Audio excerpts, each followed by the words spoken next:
Was there a conspiracy to kill Martin Luther King Jr.? An article recently published by New Times Magazine suggests that James Earl Ray's brother, Jerry, may have been a part of the assassination conspiracy. It further accuses the FBI of, at best, laxity in the ensuing investigation and raises some astounding questions based on unreported evidence. We'll talk with the author of the article and the assassin's brother, Jerry Ray, on our next show from Atlanta.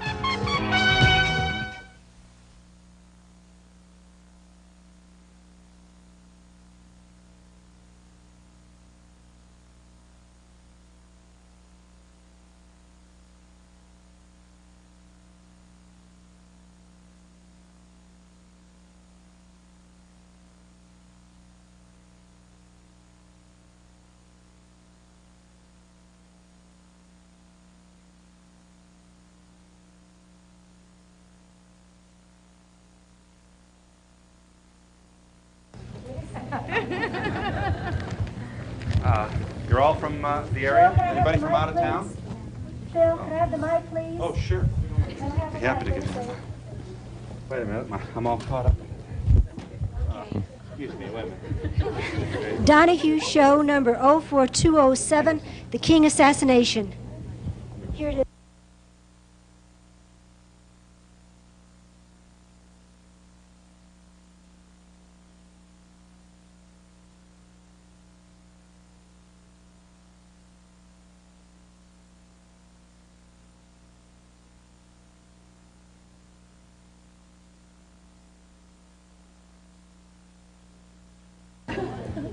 Maybe we should begin by taking a survey.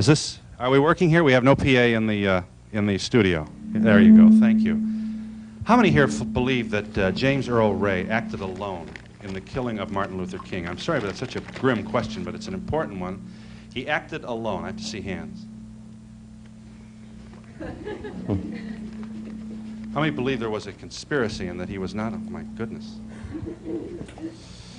James Earl Ray's brother, Jerry Ray, one of his two younger brothers, is at hand. You believe that too, don't you, Mr. Ray? Yes, sir. You know anything more than we know? I know a little bit more. Especially I know this story here is a bunch of bull. Yeah. Okay, we'll talk about that because at hand is the man who wrote this story, which you say is a bunch of bull. But first I want to know... Co-author. You co-authored the story. If somebody's going to accuse you of throwing bull, you want everybody involved to be equally accused. Oh, sure. No, it's not that. I want to share the credit. I believe the stories. Okay, of course you do.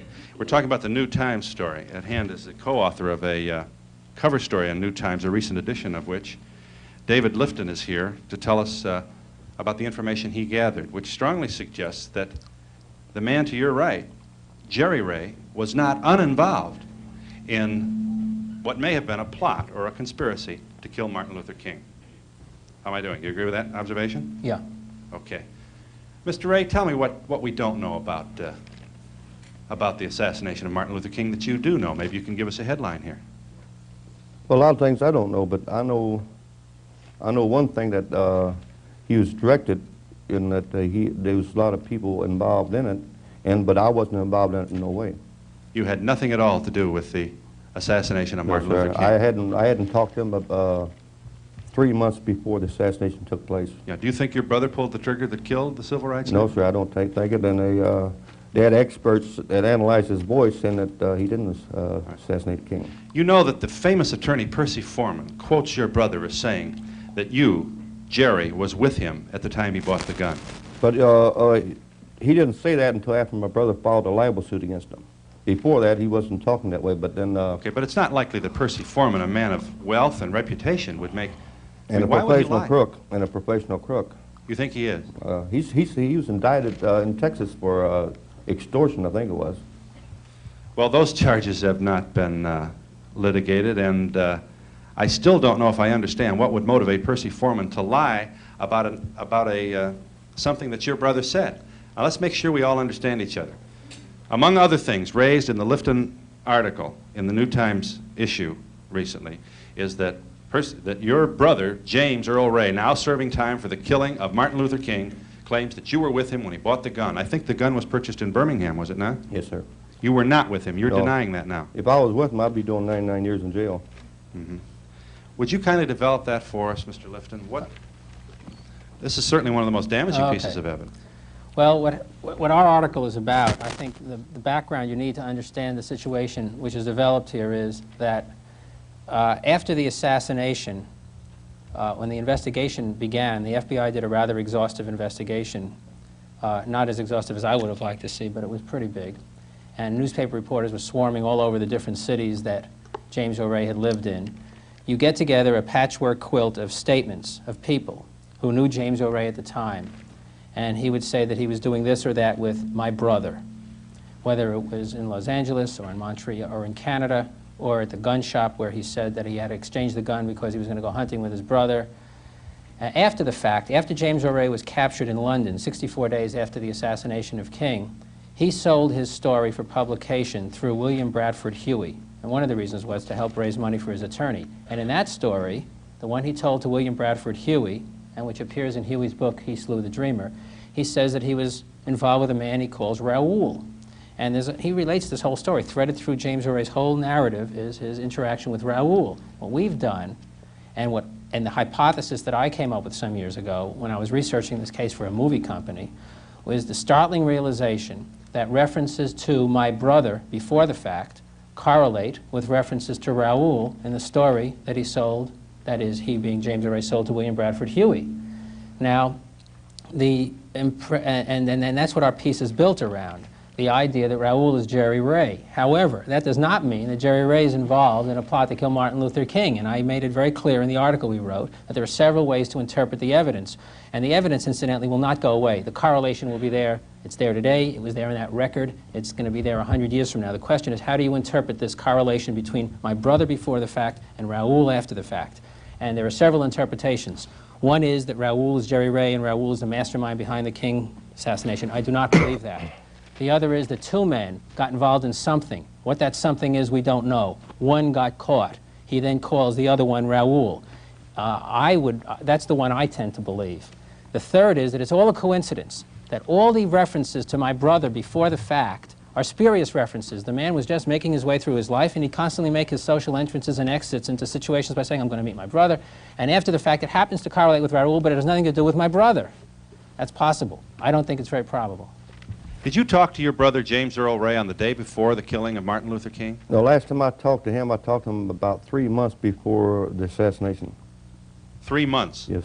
Now, there's another writer who claims that you had a phone conversation, at least a phone conversation, with your brother on April 3rd, 1968, the day before the killing of Martin Luther King. You're denying that? He's got a libel suit filed against him. It's in court now. All right. During that conversation, it is alleged that James, your brother, said to you, don't worry, Jerry, he said to you, Jerry, tomorrow it will be all over. Big nigger has had it. Mm-hmm. That's good for a laugh. It's just, you know, some writer just trying to sell books. You didn't say that? I didn't tell him nothing like that. And you had no conversation We with didn't have no conversation, like I said, about 2.5 to 3 months before, and he called me from a town in New Mexico. And it was under a 3-minute call because there wasn't no overtime charge. And he was in a bar drinking. I had a drink, and I heard the jukebox in behind him, and I asked him. He told me where he was at. Now, it should be easy for you to prove that you were not in Memphis on the day of the killing. And I'm filing a libel suit against New Times and Jeff Cohen and Lipton and Percy Foreman and all these guys that's involved in this story, because I can prove I was working 6 nights a week in Chicago. Can you prove that you were in Chicago working at, was it the Sportsman Club? I was working at Sportsman's Country Club. I worked there for 3 years, never missed a night or never took a night off. Okay, where is this club? It's in Wheeling, Illinois. In Wheeling. You're going to be able to prove that you were at the Sportsman Club in Wheeling, Illinois throughout the entire day of the assassination? Yes, sir. I got the employees to prove it, the people I was working for, and plus every night they had a security guard to come by. Now, one of the things you establish, Mr. Lifton, in your article is that the FBI identified Jerry Ray as a prime suspect shortly after the slaying of, or at least after the information about his brother came to them. Well, I think that would be stating it a little bit too strongly. What they did is they issued a warrant for Eric Starvo Galt and a man alleged to be his brother. At that time, they didn't know Galt was James O'Reilly. It took them a week, approximately, to find out through tedious fingerprint searching, that the man who was known as Willard was really Galt, and the man who was known as Galt is really James O'Ray. And what do you know? James O'Ray has two brothers. And at that point, the FBI investigation goes haywire because they did not check out Jerry Ray's alibi. This is one of the most astonishing things we discovered in the investigation, because obviously we were not about to print a story about this correlation, and the Raoul-Jerry Ray correlation, without first checking out the alibi. And so I expected to find quite a few alibi witnesses. And Jerry told me the same story he's just told the audience, that there's a security guard, for example, who would place him at the club. Well, Jerry, the security guard is not an alibi witness at all, because he quit work there about a month before. And one of the things he said when we did interview him was that you would take trips, leaves of absences away from the club to visit your brother. And that was the most astonishing thing. I think that's what persuaded the editors to print the story. When we finally tracked down the security guard, and I don't want to say where he is, but he's in some totally different place in America, working at a totally different kind of job, and instead of turning out to be an alibi witness, he turned out to strengthen our case. So I must also emphasize to you and to the audience that I'm an analyst of the historic record. If you turn out to be the victim of a series of lies and coincidences, I think we've written our story non-libelously, and I think that ought to be cleared up. And you're also, and if that's also the case, and you're also the victim of FBI sloppiness in not checking out your alibi at the time, because they didn't. And the Justice Department told us we never cleared anybody, and we had a file check made through a friend over there, and there's no interviews of anybody at the Sportsman's Club. So if it turns out you had an alibi, you're going to have to develop it in 1977, which is unfortunate, because it wasn't checked out at the time. I know you realize, you think going back that far that I can't check it out, but it can be checked out, and I can prove I was there. But don't you agree, though, Mr. Lifton, that it's unusual, exist. Mr. Ray, that the FBI would not attempt to verify? They checked me out. This is something made up. No, I don't think they was out there. They was out there when it came over TV that Eric Starville was actually James O'Ray. The FBI was out there in 10 minutes, and they took me down to Chicago and kept me down there all night long, and brought me back out. Each day they'd come and get me and bring me back, and they was checking the club. They was opening my mail. They was checking everything. Who did they speak to at the club? They spoke to Miss Welch. They did not speak to Miss Welch. They spoke to They did not speak. Jerry, I interviewed every one of these people for the article. If you had an alibi, if they were saying the FBI came out here right after Mr. Ray was identified as our employee's brother, and we were able to show them the work records immediately. If there was anything like that, this article wouldn't have been printed, because the editors would have said, I'm sorry, the correlation must be coincidental. But to the contrary, one of the most astonishing things that developed was Miss Welch, the owner of the club. Everybody said, I was never interviewed by the FBI. It's not just that in 1976 or 7 they couldn't remember where you were. That's not what's significant. What was really significant, what we stressed in the article, was that the FBI did not conduct a proper alibi investigation. Now, if they took you out there and got such records, then, first of all, you have to explain the fact that none of these people remember being interviewed by the FBI, and they're normal Americans. They'd remember if they were interviewed by the Federal Bureau of Investigation. Secondly, you'd have to explain the fact that the FBI files don't have any such record of interviews. So there's two-pronged criticisms I'm making. One is directed at the question of your alibi, and the second is directed at the malfunctioning of the FBI's investigation, which is absolutely no fault of yours, I must emphasize, that when they finally find out that their suspect has a brother, a real one, and their warrant says Eric Starville Galt and a man alleged to be his brother, they say, gee, Galt is Ray, Ray has two brothers, and they interview the brother, and your older brother says, what's the matter? King's just a nigger. He should have been shot 10 years ago, and that's in the FBI report, and I'm paraphrasing. You're going real fast on us. We have another Ray. Name is John? Yeah, John Larry. John is told of the killing of King. John responds by saying, what's the difference? It's just a nigger anyway. Right. This is the third Ray brother. That's right. And they don't go and they don't investigate the alibis of the brothers. All right. I'm astonished at now, the the issue FBI of racism and feelings is certainly germane here, Mr. Ray. Mr. Lifton has copies of a letter which you are alleged to have written to an Atlanta radio station personality in which you talk about niggers and Jews. Do you want to share just a piece of that letter? I'm not going to get into all that kind of stuff. This is not a racial program we're talking on. But you'll agree, Mr. Ray, that and it is I'll important. just say this. I'm not a liberal, and so, but that has nothing to do with what he did or what I was involved in. Your feelings about black people certainly are not unrelated to the issues that Mr. Lifton raises. Well, they keep bringing that stuff up on James Earl Ray, too, that he was racist, and he worked at Klingman's restaurant, and they tried every way in the world to in prove Winnetka, you're talking about. Winnetka. They had blacks and Spanish and everybody working there. Right. And they tried every way in the world to prove he's a racist, and they couldn't do it, and they had to put something where he got the money from, and or if they couldn't prove the money, then they had to prove he's a racist. So, All right. Well, and I didn't kill King. If I'd killed King, then I would, you know, my racial beliefs would be whatever you call should be known. Relevant. relevant.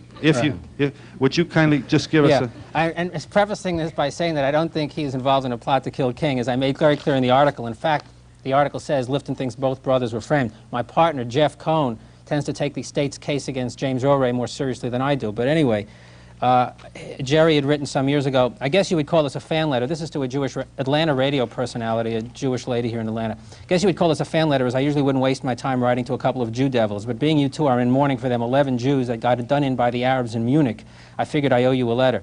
And this is right after the Munich massacre. The only reason the Jews have so much power is on account of their money. But eventually the Jews pushed their luck a little too far. As I'm sure you know, the Jews have been run out of every country they've ever been in, and they will eventually run out of the U.S. It might take another 50 or 75 years, but the Jews are like the nigger beast. Give them a rope and they will hang themselves. I am sure when history is written, my brother James Earl and the Honorable Governor George Wallace will be heroes alongside of J.B. Stoner, who is head of the National States Rights Party. We should say that J.B. Stoner is a Georgia resident who heads the National States Rights Party. I just want to make sure we know who we're talking about. And he here. writes it, typed in at the top is the Honorable Jerry Ray. And he talks about the fact that Sirhan Sirhan will go down in history as a hero. Although Robert Kennedy wasn't a Jew, he is worse. He sold the Arabs out for the Jew dollar. Okay. I think that's enough. Yeah. I just want to know, did you write that? This is sickening. He come on here, what he's going to try to do now is come up to get out of this libel suit, figure he's going to get a jury and bring up this racial issue. And don't have nothing to do with what I was in Birmingham, in Memphis, or any place else. And he can bring these old letters up and it don't mean nothing to me. Yeah. Did you write the letter? Huh? Well, I have to say one thing. Now, I talked to Mark Lane. Mark Lane is my attorney. Before I came down there, and he told me legal things. I shouldn't even been on the show, he said, because we suing all these people. Yeah. He said, but watch what you say. See, so I'm not getting involved in that kind of stuff. Right. Now, it'll come out in court if I said it or not. The article which Mr. Lifton co-authored is in this issue of New Times Magazine. I don't want to appear to be bully here. I do think you raise a point when you say that when you start reading people's mail, I think this is clearly very serious business. And Mr. Ray, it's not my intention to purposely embarrass you or raise issues which are not germane. But the article is an astonishing revelation of FBI ineptitude, or is that the word? Was there purposeful laziness? I mean, you'd have to agree, you yourself would have to agree, the failure of the FBI to check your alibi is a monumental error of omission on the part of one of the most respected law enforcement investigative agencies in the world. Well, if you're trying to say that the FBI was just leaving me run free and they had something to do with assassination, all of my friends in St. Louis and in Chicago and then even down in Florida has been stopped and questioned about me if I talk about robbing the banks or talk about any crime where they get me for conspiracy. Yeah. And they've been to people in St. Louis. Can I name names? I can name the names. They've been to people in St. Louis for what purpose? Trying to get them to say that I've talked about robbing the bank. And so they can get me for conspiracy to rob the bank, which I didn't do. Well, there are other issues which we'll delve into in this program. We already have to break here, but issues of where did your brother, for example, get $10,000 to spend prior to the assassination? Where did he get the money that allowed him to have passports, phony IDs, and how did he get to London, where he was finally captured? Where did a man of his means get all of this money? We'll ask you to explain that. He explained all that. He said that, hang on just a moment. I do have to break here. Mr. Lifton has other questions which are raised in this article, which I'd like to raise with this audience as well. We're in Atlanta, Georgia, and we hope you'll join us.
David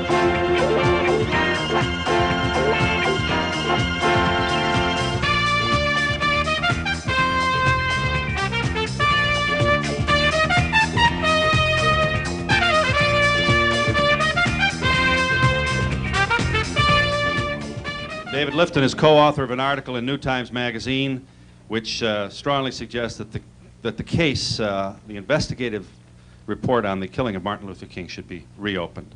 We're with the brother of the man who is now serving life for that killing. James Earl Ray's brother, Jerry, has accepted our invitation to appear because you are featured prominently in this article. It is suggested, among other things, that you had several phone conversations with your brother prior to the killing of Martin Luther King, that we have one of the country's leading and most highly esteemed lawyers claiming that your brother said that you were with him when he bought the gun. We have another man referring to a conversation you had with your brother on the day before the killing of Martin Luther King in which racial slurs were used to describe him. We have an FBI investigation which was at the very least, lax in its vigor given the nature of this crime.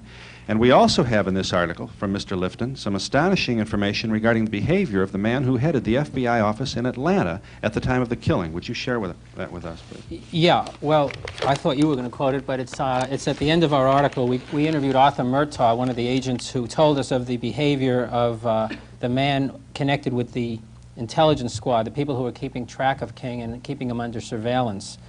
And they said that upon hearing that Dr. King had been wounded, Agent Murtaugh, who we interviewed, said that the agent in charge of the surveillance and the surveillance unit cried out, "I hope the son of a bitch dies." And they had codenamed Dr. King Zorro in their surveillance operation. And they kept jumping up and down and yelling, "They got Zorro, they got Zorro, they finally got that son of a bitch." That was the attitude in the Atlanta office among some of the agents. Mm-hmm. When J.B. Stoner, the head of the States' Rights Party, defended your brother, he defended your brother. There's a period during He came into this case after Foreman pleaded him guilty. Yeah. You claim not to have known Mr. Stoner prior to the time you met him when he was serving as counsel for your brother. Is that right? I met him in, first time I met him was in about June of '69. Which would have been a whole, more than a year following the killing of Dr. Yeah, King. it was after Foreman pleaded him guilty, and when he came in on the case, and that's when I met him. Right. Your brother escaped from prison in 1967 in Missouri, where he was serving time for armed robbery. That is your brother James. Following his escape from prison, when did you first meet him? After he escaped, Yeah. about 2 weeks after he escaped. Now, you once lied to the FBI, didn't you, on this matter? Oh yeah, I wasn't going to tell them, or they can put you in jail for, meeting with somebody without turning them in, and I'm not going to turn in your own brother. Right. So you did lie, and now the statute of limitations is up, and you can acknowledge that you had met with your brother. Yeah, we met in Chicago because he worked about 10 miles from where I was working at. He worked at a restaurant in Winnetka. He worked at a restaurant in Winnetka, and I was working at the country club in Lake Zurich. In Land of Wheeling. Right. Did you meet him at the back door at all, or? No, I never was over in Winnetka in my life. Okay, Never there had are. been with You understand that the frequency of your meetings with your brother following his escape from prison is germane to all the probables or possible questions raised by this article. You are presenting yourself here as a man who really didn't meet his brother very often at all. We met, I think, three times from the time he escaped till the time he got caught. Mm-hmm. How do you think Martin Luther King was killed? Did your brother pull the trigger? No, there's some truth in his article, and Mark Lane's got a book out coming out in a week called Codename Zorro. It tells the actual truth. It was nothing, hid. But the only thing is, Mark Lane don't blame me for being involved in it. So if you read his book, then you'll find out. And people had already reviewed his book that thought before that there wasn't no conspiracy. Now they changed their mind. It's mostly about the FBI. Where do you think James got his money? From Raoul. Do you know who Raoul is? No, I don't know who he is. All right. You realize Mr. Lifton is suggesting strongly that you are Raoul. Yeah, well, that's what is in his book, but it's not true. Mm-hmm. Who do you think Raoul is? Just like he says, he's a French-Canadian. I mean, not a French, Spanish-Canadian, where he met him at over in Canada. In Montreal? Yes. Why would Raoul want King killed? I have no idea. Why would your brother consent to be part of this kind of Well, it wasn't horror story? No, it wasn't. It wasn't like it's made out to be. He was escapee from the Missouri prison, and he went to Canada to get a new idea in it, and so and that's where he met Raul. Okay. When your brother registered at the rooming house from which the shot was fired to kill King, he registered as John Willard, right? That's what they claim. Yes.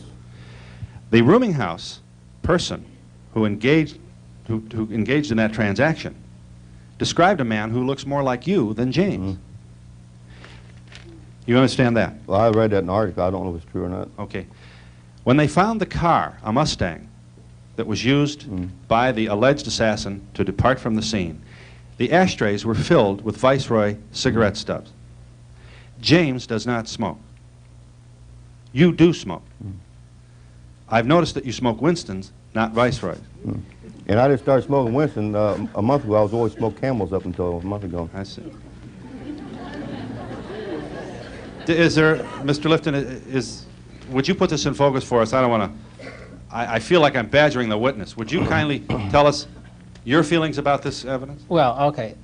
The situation is that, and Jeff and I discussed this many times before we actually sat down at the typewriter. The question is, we had all these correlations between before-the-fact references to my brother and after-the-fact to Raul. And then the question was, well, can this theory be extrapolated right out to Memphis? Can you actually say that Jerry Ray was not in Chicago but in Memphis? And we realized, certainly, that we couldn't say that because we can't prove that. That what we had, you know, it's the fact that you have some cigarettes in a car. It's interesting, but that's not it's not strong. The fact that the ID they didn't really ID James O'Ray correctly that day. That's interesting too. There were a lot of interesting things. One of the things we had to leave out of the article, which was also interesting, I might add, was that the FBI investigation turned up a Birmingham, Alabama to Chicago plane ticket from Delta Airlines, which had been, they'd gone from Birmingham to Memphis to Chicago, but only the Birmingham to Memphis part had been used. Who had gone? No, we don't know, because the FBI, that's one of the things I'd like to see the House committee get that filed. It was in the New York Times at the time. There's quite a few articles on it. Birmingham to Memphis, but the Memphis to Chicago part isn't used. Well, whose name is on the ticket? We don't know. Well, then how do you know that the ticket because is germane? the ticket was written, it was part of the FBI investigation as reported by the New York Times. It's featured in their stories. And what was the date of the ticket? Oh, the day of the assassination.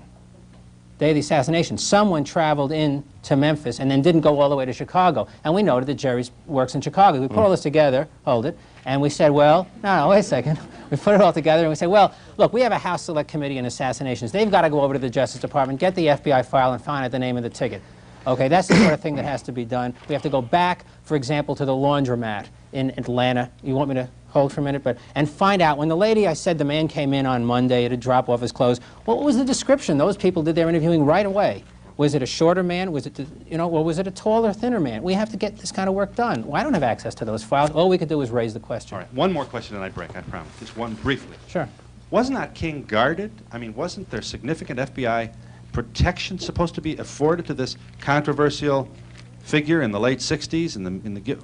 That's right. They had him under surveillance all the time because it seems they were trying to, see where he was going and who he was meeting with, and I think they were more interested in his sex life than whether he was, as they said, whether he was infiltrated with communists. But anyway, on April 4th, he was not under the proper surveillance. The FBI apparently had, for some reason, had lifted their surveillance. We don't know why, and there were certain weird movements. Black police guard were removed, and some people at the firehouse. I'm sure Lane is going to discuss this thoroughly in his book. It's certainly discussed, although they don't make much of it in the Justice Department report. They acknowledge these strange transfers took place. So on the day of his killing, he had less protection than was normally afforded to him. Oh, there were definitely odd things going on there, which means that if there's anything to the conspiracy theory, it would appear to have to involve authorities in Memphis, because you cannot explain this in terms of some minor little conspiracy. We'll be back in Atlanta in a moment.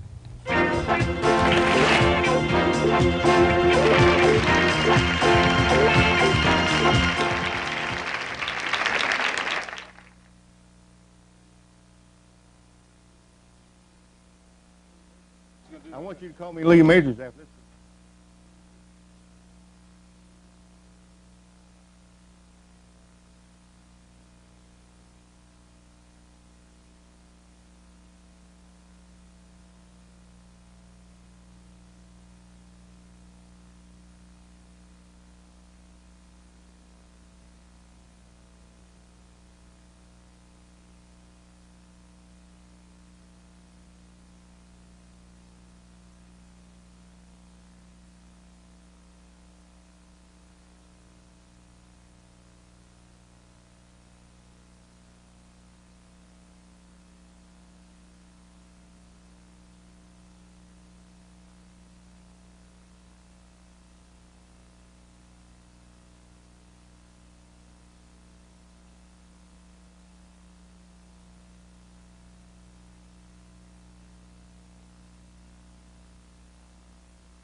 This is Atlanta, Georgia, with a lot of enthusiastic people who would like to ask questions, may be confused, offer opinions. So we're going to do our best now. I'm sorry about the fact that this is so complicated. Oh, that's all right. You had a point. Yes, I would like to ask Mr. Ray a question. It goes back to the earlier part of the program. But he wrote this letter about the Jewish people and the blacks. I would like to ask you, are you a Christian? I'm Catholic. You're Catholic? Catholic. That's, well, it's supposed to be Christian. How, as a Christian, could you write such a letter as he just read? You ever listen to Ring Radio? I listen to Ring, yes. You listen to Mickey and Teddy? To who? Mickey and Teddy was two girls' name. No, Well, They're no longer with the station, we should say. no. they had a controversial show on, but whatever was popular, they would always take the other side. So I used to call them up and write them letters, rib them a little bit. Well, you stated you were not racist exactly, but you weren't liberal either. No, I didn't say that I was. I didn't say that I wasn't one way or the other. I'm just saying that I'm not no liberal, Well, you kind of evaded it. or I don't raise peanuts or nothing like that. Yeah. Okay. Thank you. I'd like to ask Mr. Ray, I don't think he answered the question a while ago to my satisfaction. Who does he think is responsible for the killing, and if he thinks the FBI or the CIA had anything to do with it? I think everything in this story is not false. I believe the FBI was behind the killing of King. I'd like to know if the FBI has made any reply to these charges. I'm wondering why there isn't some representative from the FBI up there. I'm more worried about them than Mr. Ray. Well, I think you raise a good point, and I think the responsibility is clearly mine to give them that opportunity. You have my guarantee that I'll make that effort. should I say something about Sure. that? When we interviewed, when we were interviewing up at the Justice Department, and these interviews were all, we couldn't attribute to names. One guy told me, in fact, this one I think was Inspector Boynton. I was allowed to use his name. He was at the press office. He was explaining certain deficiencies in the investigation. He said, look, we were only assisting the state of Tennessee in a local homicide. Now, if you go back, and that afternoon, I was riding back on the plane from Washington. I was looking through my old clipping files in the New York Times, and story after story, the FBI has taken over the case from the Memphis authorities. It's too important to be left in local police hands. And yet, in 1977, this fellow in the FBI's Public Information Office is saying, oh, no, it was just, listen, we just assisted the locals. I mean, And the attitude of J. Edgar Hoover regarding minorities is well documented. I think the attitude of J. Edgar Hoover regarding Martin Luther King is more significant, even as more relevant than that, because we now know of the scurrilous letters that were being penned right at the top level of the FBI and being anonymously mailed to Hoover, one of which suggested that to King, one of which suggested that he commit suicide. And they were mailing tapes, recordings made in Dr. King's bedroom to his wife anonymously. That's all in the Church report, and it's in the New York Times. There's nothing not known about that anymore. I'd just like to ask Jerry Ray if he'd make a very brief statement as to how this has affected his lifestyle. Well, it's I got another brother, John Ray, who's in the Marion, Illinois prison right now because he came out like me and spoke up in James' behalf that he was innocent and was framed. And the FBI had a harassment out on him any time a crime is committed to stop him and hold him for the FBI. And in which a bank was robbed, and they did stop him. And they put him on trial with some guy who was supposed to rob the bank, and they convicted them both because he used evidence against this other guy. Then he gave the other guy a new trial and turned him loose, and my brother's in there for a bank robbery they didn't commit, doing 18 years in Marion, Illinois prison. And I am personally have been all my friends, close friends, this is up until 1972. Of course, my brother's been in since 1970. Until 1972, everybody that I would associate with would be stopped and ask if I talked about robbing banks. Of course, I'm working every day, like I've been for the last 4 years, where I'm working at now, 6 nights a week. And they could never get nobody to say that I even talked about it. And of course, if they could, then that would have been a conspiracy to rob a bank, and I would be doing 10 years in federal prison. I do believe there was a conspiracy. I have a question to ask to the author. How long have you known? I haven't read that article either. Why is this information just being printed? Why haven't we known about this beforehand?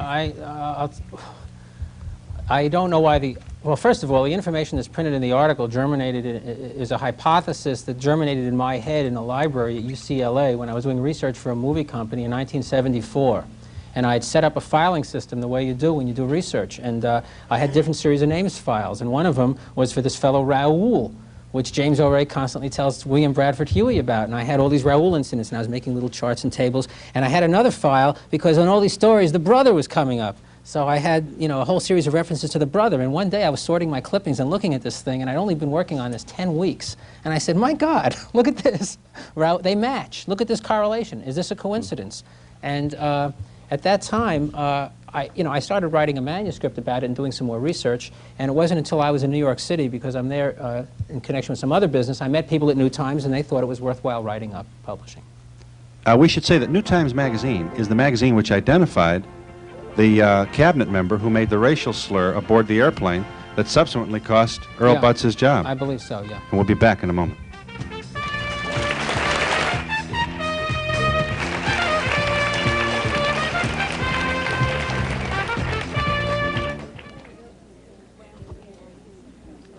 I'm doing my best.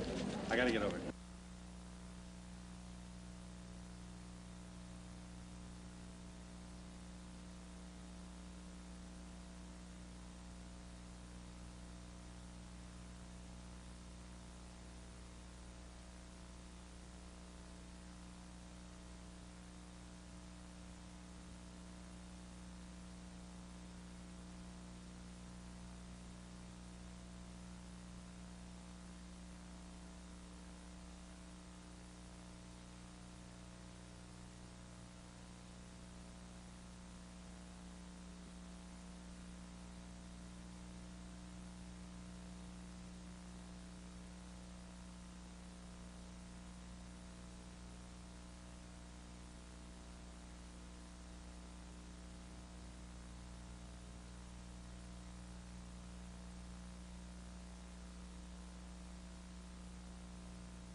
We're with David Lifton, who co-authored an article for New Times Magazine on the assassination of Martin Luther King.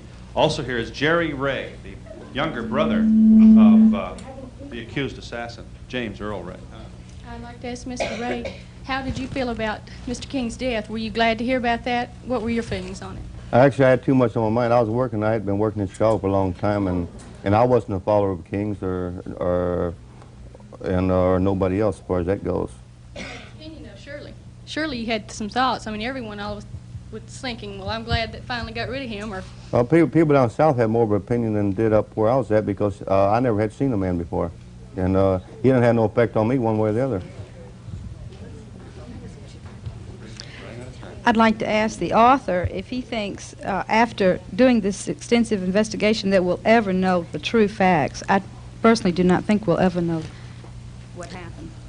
Well, I don't know. I don't know the answer to that question. I think that we can know much more than we know now, and I think that if the House Select Committee on Assassinations can make available to us at least the 6,000 pages of FBI files, just the way we have the Warren Commission on the Kennedy assassination, we have it at the archives, I think there'll be a much more accurate reconstruction of what took place available. We can actually analyze the materials and see what these people, when they were interviewed in '68, said. That's the prime source material. It's locked up at the FBI. Yes.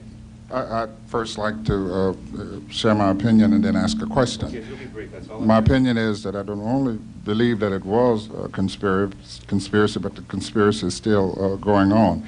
But my question is this. Has there been any investigation on the part of the AFA or the FBI to try and find out how Willard or either Galt was able to determine that King would be living in the Lorraine Hotel when he had previously lived in the Holiday Inn. And the change or the move to the Lorraine Hotel was a last-minute thing, whereby he had to have had some inside information to know that. Well, I'm really not an expert in that area, but I know that in Lane's new book, he implies that that perhaps FBI surveillance data was being fed back or leaked to people who wanted to be in a position who would know that he was going to the Lorraine Motel. I mean, what you'd have to do to really investigate this properly is get the entire FBI surveillance operation and find out what they knew, when they knew it, and find out who was in charge with it, and consider those people for the purposes of investigation, perhaps suspects. We should also say that the aliases that your brother is alleged to have used when he was on the lam are names of real white males who live in the Toronto. They all lived in the same, okay, that's right. He used the 4 names, and all of the names come from the same Canadian suburb of Toronto, namely Scarborough, and 3 of the 4 bear a marked resemblance to James Earl Ray. That is, if you made a verbal profile, height, weight, etc., there's this remarkable correlation. So I call them look-alike aliases. Everybody's known about this, and it's one of the things that would appear to indicate that there was more to this than meets the eye, that he was dealing with some kind of an alias ring. By the way, when you get into this case, the fact that he had these sophisticated aliases does not necessarily mean that the alias ring is part of the King plot. But whoever was running James Earl Ray, if he was the unwitting agent of a conspiracy, which I tend to believe, by the way, because I can't believe if he was witting, he'd run around. Excuse me, I'm sorry to interrupt, but I want to make sure they're... The 3 pictures here, the picture in the lower right-hand corner is James Earl Ray. The other 3 are the alias, the real men whose names he used. Yeah, I was just going to say that that whoever was running James Earl Ray and giving him instructions where to go and giving him money apparently knew enough to direct him to Canada, where he got these aliases. Okay, I'd like to ask, what in your investigation caused you to lean to this brother instead of the other brother? That's a very good question. It largely boils down to the fact that the FBI investigation that was conducted, for example, and Jerry's denials notwithstanding, established that when he was in Winnetka, Illinois, and this is according to New York Times reports on the FBI investigation, that Jerry visited his brother at the back door. So the correlation... the restaurant where his brother worked. That's where his brother worked. Yes. Yeah. Okay, and secondly, the Percy Foreman affidavit, which is not just about Jerry Ray. It's a long deposition, which happens to mention this in passing, which makes it all the more unlikely that he would deliberately, and sinisterly stick in this one false fact just to implicate Jerry. Mentioned that it was Jerry at the gun shop, and so the correlations correlated to Jerry, I think, in 2 of the instances, and in fact, Jerry is much closer to James than John Larry was. That's the closer relationship. But all these guys, Foreman, Huey, and all these guys didn't start making up these stories until after James sued them, and we started filing libel suits against them. That's Jerry Ray, not to be confused with his brother. And that, I guess that's the problem, that at least in this article, he often is confused with his brother, at least the whereabouts of the 2, and how close were you, and how often did you meet prior to the killing of Martin Luther King? And when you did meet, about what did you speak? I might, if I could first interject this, one of the things that's intrigued me about it after we published the story is we've made, you might say, certain enemies, in quotes, in the movement of researchers on this case, because there are some people that want to believe in a huge conspiracy in Raoul, why he's just got to be this reddish-haired French-Canadian up in Canada. And on the other hand, at the other extreme, you have people that believe James Earl Ray did it alone, like author George McMillan. And in his view, Raoul has to be a total figment of the imagination. We just took the evidence and said, look, it may not be as big a conspiracy as you'd like, but we at least have this little link here to a brother. And my interest in this and my motive is not to put someone behind bars at all, but my motive is to find out what happened. I'm not interested in punishing anyone. I think most people just want to know what lay behind the assassination of Dr. Martin Luther King. And if Lee Harvey Oswald was alive today and we could ask him a question, he started telling us a Raoul story that he met somebody in some city and he had red hair and he was in Canada. I mean, and yet the evidence indicated there was a real person. You go to that real person and realize that locked up in his head, and possibly in your head, is a piece of the history of this case. That's what's important. You talked to me for a couple of hours up in Chicago, and what's nothing that I've told you was anything like in that story. That story is completely opposite of what we talked about. And we'll be back in just a moment.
with Jerry Ray, the brother of James Earl, who's now serving life for the killing of Martin Luther King. David Lifton is here, a co-author of an article in New Times Magazine recently, which wonders aloud about whether James Earl Ray acted alone, and the Raoul to whom James refers may, in fact, be his own brother, Jerry. Let me, we've been talking about you now for an hour, and let me just, I don't want to libel you, but here's the speculation. You and your brother were in a kind of racist brotherhood conspiracy to kill the moral leader of the civil rights movement. And he takes the rap. And he invents Raoul because he does not want to implicate his own brother. Now his brother, who is free, has this moral responsibility to his brother to attempt to free him. So he engages talk show hosts and anybody who will listen, radio personalities, and the idea is to spin the conspiracy wheel out in public in order to get public opinion aroused to the point where maybe most of America believes that James Earl Ray did not act alone. Maybe James Earl Ray didn't even pull the trigger. And we get another trial for your brother, or at least a release on bond, and to give him his freedom. No, he's, in fact, he's never had a trial. He's had a guilty plea, and he's had hearings for a trial where he should have had one. They turn him down each time. Okay. And the talk shows actually don't do that much good because it takes an honest judge to give him a trial, and they won't give him a trial. And I would like to get on this FBI thing. See, a lot of people's FBI supporters, anything they do, that's okay. And they tap phones, if they kill somebody, that's okay. And like they got 300 up in protesting in New York because they got an FBI on trial for tapping phones and opening people's mail. Everybody likes that until it happens to them, say. And I know from personally how it is when they get on your back, and because I got a brother doing 18 years on a frame-up charge, and they tried to get me on a frame-up charge, and if the FBI had cleared me, why would they clear me if they're still trying to put me in jail? Would you take a lie detector test on these issues? I wrote to the Sprague Committee, I wrote to the Levy Committee came out, and I offered to take a lie detector test to both them committees. But Jerry, when you take the lie detector test, and they ask you when you spoke to your brother last, and you talk about the phone call, try to get it straight, whether it was in Mexico, in Albuquerque, as you told us just now, in New Mexico, or in Texas, as you told me in the interview. Yeah, you know what reason that? Let me tell you the reason that now. There's always little things. I'm just saying some example of the problem we have with your wait a minute, I'll tell you story. now. 2 weeks ago, I was visiting my brother at Petros Prison with an attorney. And so he had it written out. And so I said, where did you call me from? That time, you called me about 3 months. He said, it called from New Mexico. And I've been telling everybody Texas because I thought it was Texas. But he told me it's New Mexico, so I'm just taking his word for it. Oh, okay. I wanted to ask a question which had been led to earlier in the hour. One about your brother. What led him to want to kill Martin Luther King? Was it money? Was it that he didn't like Martin Luther King? Or do you have any idea of what led him to do this? See, what can be proved, if he can ever get in court, we got witnesses about 20 minutes before King got killed. He went to the service station for this Raoul guy to fix the flat tire because he had a tire and Raoul was going to use his car that night. And he wasn't even in that rooming house when he was at a service station about 4 blocks from there when the shot was fired. And he's got witnesses to testify to that, but he can't get in court. Then why did he say to William Bradford Huey in the first account in August '68, when he was first telling the story, that he was sitting out in the white Mustang right in front of the rooming house, and then Raoul came bounding down the stairs with the rifle, got into the car, they dropped that evidence right there, and then they were roaring off in the Mustang? Why is he now at the service station if in the first account he was sitting in the car right in front of the rooming house? Well, everything. And that's in writing, in James Earl Ray's writing. Everything he would tell his attorney Arthur Haynes. Arthur Haynes was getting paid by William Bradford Huey. Everything he would tell Haynes, Haynes would tell to Huey, and Huey would write it in this Look magazine. And that's the reason Arthur Haynes finally got barred, because how is he going to have a defense when your attorney's telling a book writer or a magazine writer your whole case? James contracted to do that. He contracted with the writer. But what do you mean, how? It's not Haynes' fault. James contracted to raise money for his lawyer to write him the story. That's true to a point, but you don't tell him your whole case in the paper, the newspaper, because anyway, but if he was you don't have a case. But if he was at the service station, why didn't he put that in the first version of the story? Why didn't he say, I was at the service station? Why is there first in the Mustang and now he's at the service station? Well, I tell you, if you know anything about criminal law, then you know you don't tell everything to book writers and newspapers. But why is he changing the alibis? And we'll be back in just a moment.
In this article from New Times, among other things, the authors, one of whom is with us, says, in any serious probe of the King homicide, members of the FBI's Atlanta intelligence unit would have been suspects, not investigators.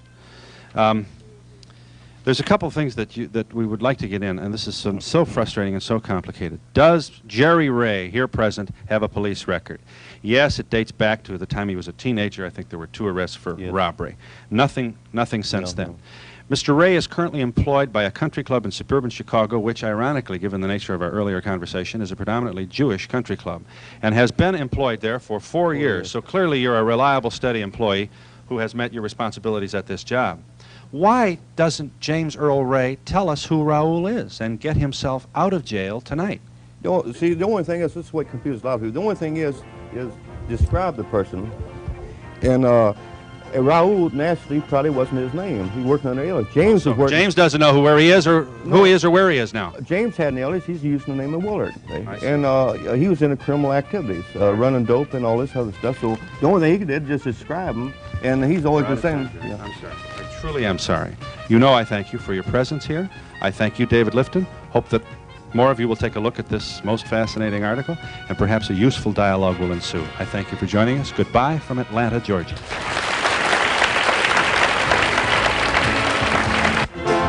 While in Atlanta, the Donahue staff and guests are staying at the Peachtree Plaza, the world's tallest hotel. The Peachtree Plaza is a Western International hotel.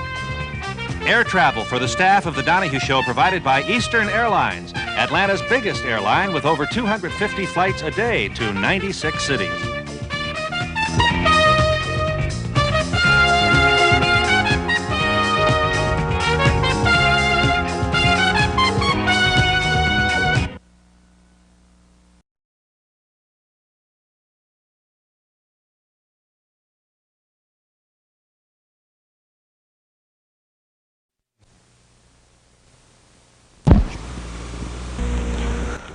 Well, for the last few days, it has been like a movie scenario unfolding in St. Louis, a story of intrigue and of spying and of secret meetings and of electronic surveillance.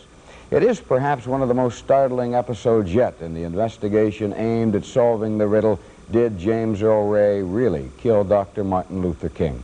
Today, a suburban blackjack man admitted that he had been spying on Jerry Ray, James Earl's brother, since around the first of the year, supplying information to a man named Conrad Pete Bates, a committee member and former Madison County Sheriff Deputy. The last face-to-face meeting between Bates and the informant, Oliver Patterson, was here at a North County Denny's restaurant. Patterson in his van, Bates in a black over white automobile. These pictures taken yesterday by cameraman Al Amon. Among other things, Patterson had invited Jerry to be a house guest at his home at 12,350 Old Halls Ferry Road. There, Patterson says he Xeroxed Ray's personal papers, made tape recordings which were picked up here by Bates on a 3-time-a-week basis. Last night, Patterson went to the Marriott Hotel to meet with James Earl Ray's attorney, Mark Lane, and to make some of the disclosures. Patterson said he was disenchanted with his involvement and the fact that money promised him for his activities was never delivered. Lane told Patterson to inform Bates of that fact. Bates said not to worry, that he would arrange for a New York Times reporter to tell Patterson's story in the committee's favor. An acquaintance of Patterson's, 19-year-old Susan Wadsworth, says she was used by Bates also. Here's Patterson. Hired by the assassination committee to find out what you can about Jerry Ray. Is that a fair assessment as to your assignment? Yes. And it was your job to report back to them? Right. And you did that in what ways? Through tape recordings? Through tape recordings. It was suggested that I use tape recordings. Everything was suggested. Nothing was ever, you do this, you do that. It was, well, if you want to tape record, here's the tapes. Here's replacement tapes. Tapes were picked up and dropped off. Who was the messenger, or who did the picking? Conrad Bates, of Wood River. Wood River? Right. Former Madison County Sheriff's Deputy? Right. And he'd come, what, regularly to your home? 2 or 3 or 4 times a week, regularly. Would he stay long? Or? I would say generally between the minimum a half an hour to up to 3 or 4 hours. And at that time, Jerry, of course, was in Marietta, and there was nothing really going on. Things slowed down as every time Jerry comes to St. Louis, the meetings, the phone calls, etc., because Jerry might be at my house. What kind of things were they looking for? Was there any pattern to them?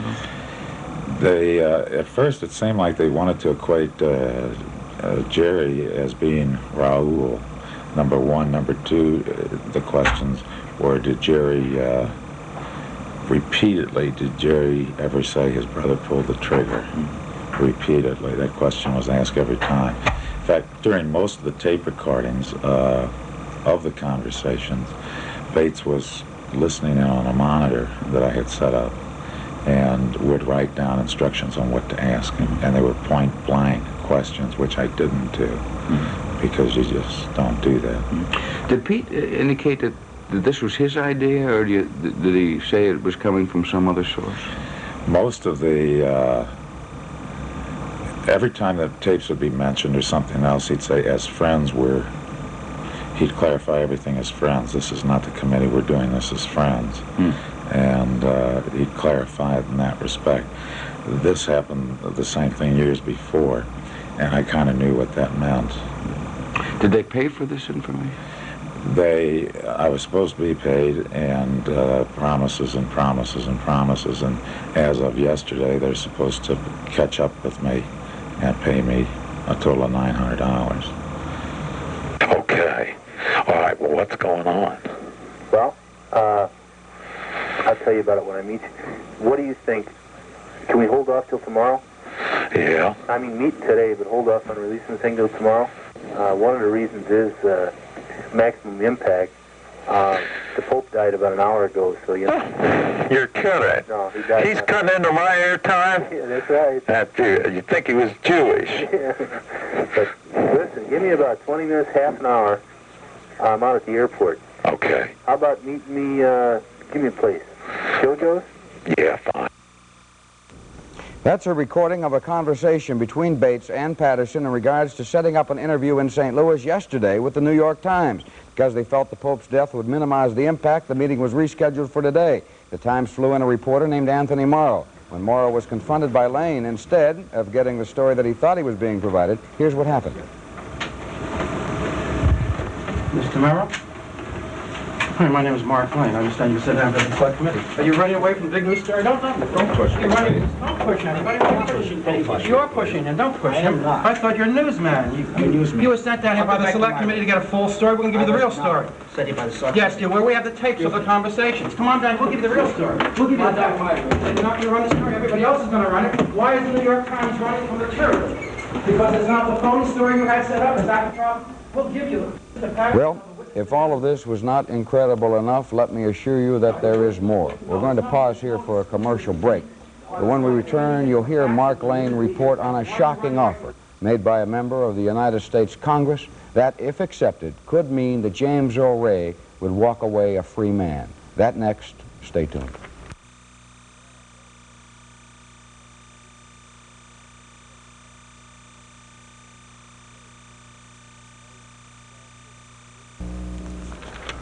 Welcome back. Now we are going to hear James Earl Ray's attorney, Mark Lane, talk about an offer. It is an offer originally made on July the 22nd by a United States congressman named Hal Sawyer, who's a member of the House Select Committee on Assassinations and the representative from Gerald Ford's old district in Michigan. On that date, I said 22nd, it's the July 21st. On July 21st at Brushy Mountain State Prison in Petros, Tennessee, Lane says that Sawyer offered Ray his freedom if he'd only admit to killing King. Here's Lane.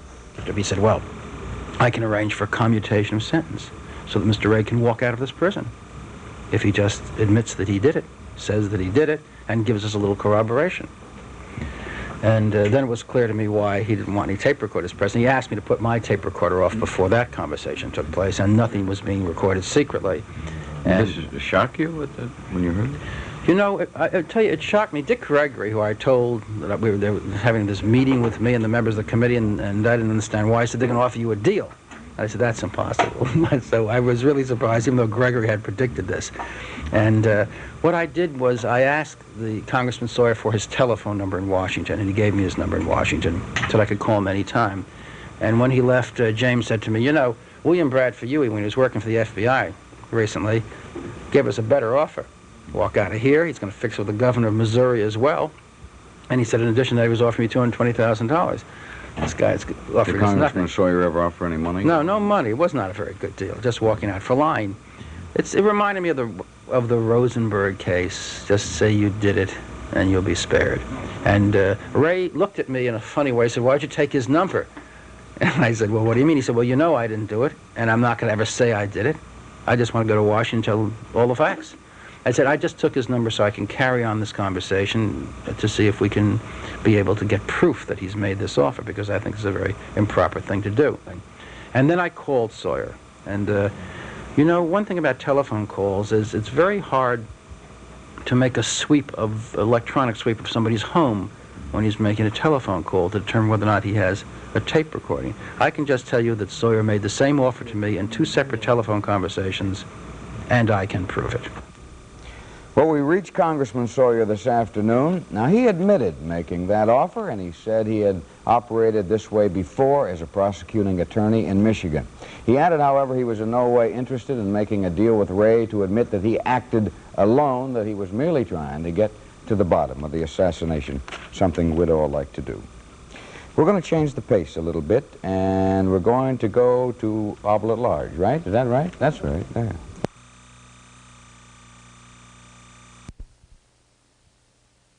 Introduce you to still another informant for the House Select Committee on Assassinations, and we're going to get to that in a moment.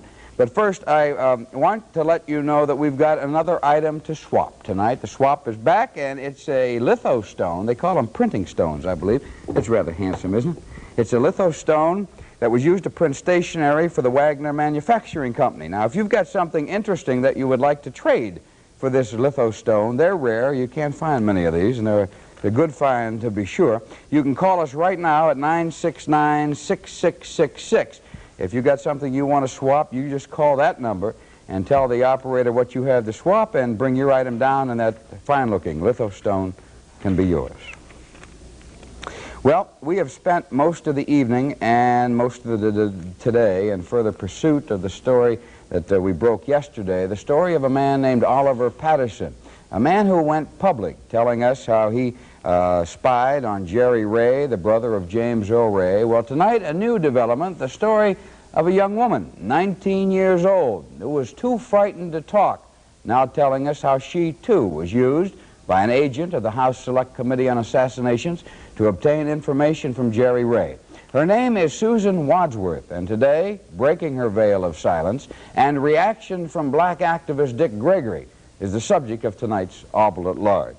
Susan, a former McClure North High School student, acquaintance of Oliver Patterson, stuck closely yesterday to James Earl Ray's attorney, Mark Lane. She said nothing through the whole series of hectic events. She was indeed a woman of mystery, admitting only that she was a friend of Patterson's. For a month, starting in mid-June, she lived with Patterson in his home in the 1200 block of Old Halls Ferry, where Jerry Ray was also a house guest. It was here that she met House Committee investigator Conrad Pete Bates, who's a sergeant with the Madison County Sheriff's Office. She says she put her to work almost immediately, and I asked her about why she agreed.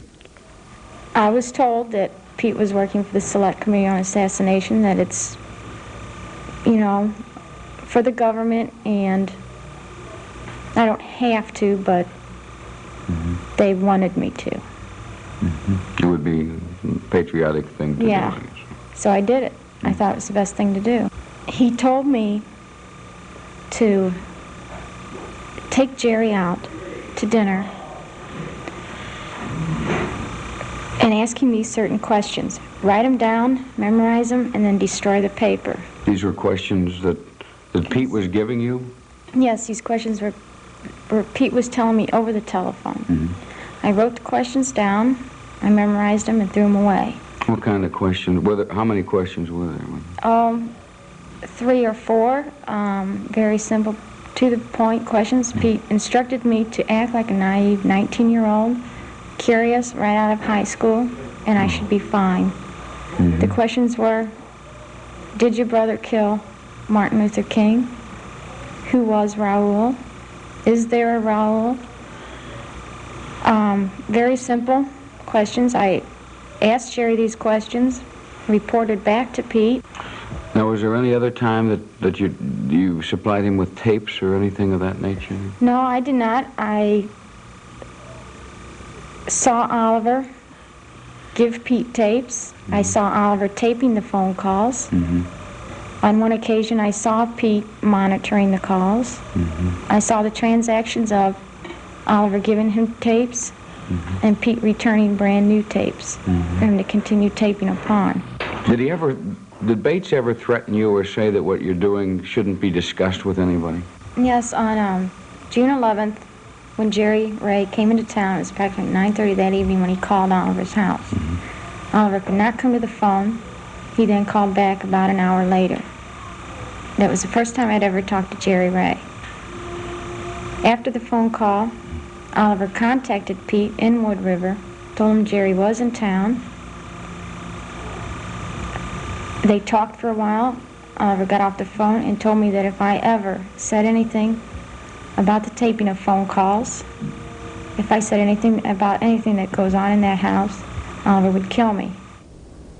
Besides attorney Mark Lane, few people have worked as diligently on the King case as comedian Dick Gregory, a self-styled black activist who has searched for the truth in this matter all over the world. He thinks the fact that people like Susan and Patterson are coming forward is a vital step in solving the crime. I asked him if the disclosure surprised him. Well, you know, under the Freedom of Information Act, I have an FBI document where Hoover told the Chicago office to read a speech that I'd made attacking the mafia, then get in touch with La Cosa Nostra and let them know about my attacks on them.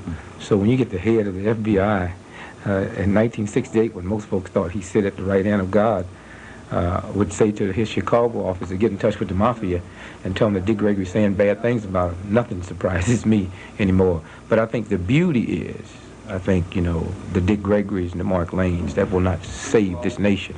I think when the masses of the American people wake up to what is going down, not until then will we turn it around. Oliver Patterson's disclosure is a significant step? I think very, very significant, almost as much significant as breaking the conspiracy on who killed King and Kennedy, because there's a lot of people that would believe the FBI now, that say they don't do these things no more, that we have, you know, a new type of mandate, and it still goes on. Well, in both cases, Oliver Patterson and Susan Wadsworth say that Jerry Ray was the target of the spying operations. Now, if you followed this case closely, you'll notice that Jerry Ray has not yet commented. That is because he is in Washington, D.C. this week with a friend of his, Rhonda Gibson, who dated Jerry during the time of the assassination. She was visited 3 different times by Agent Bates, and it's ironic that she should be called to testify at the very time when Bates himself is appearing before his committee colleagues, who now, it would appear, are more intent on investigating themselves than anyone else. That's all, Blood Large, for tonight. We'll be back with more Newsbeat for you shortly.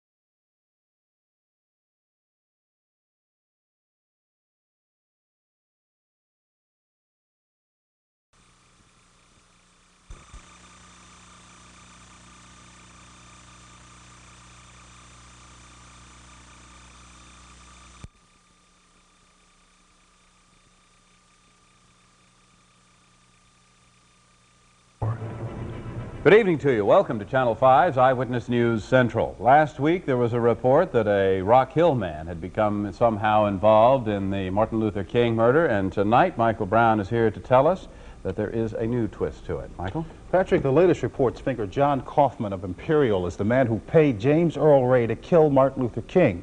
Now, Kaufman was short, stocky, and walked with a limp, which fits the description given to the FBI by a Rock Hill man who claims that Kaufman offered him money to kill King.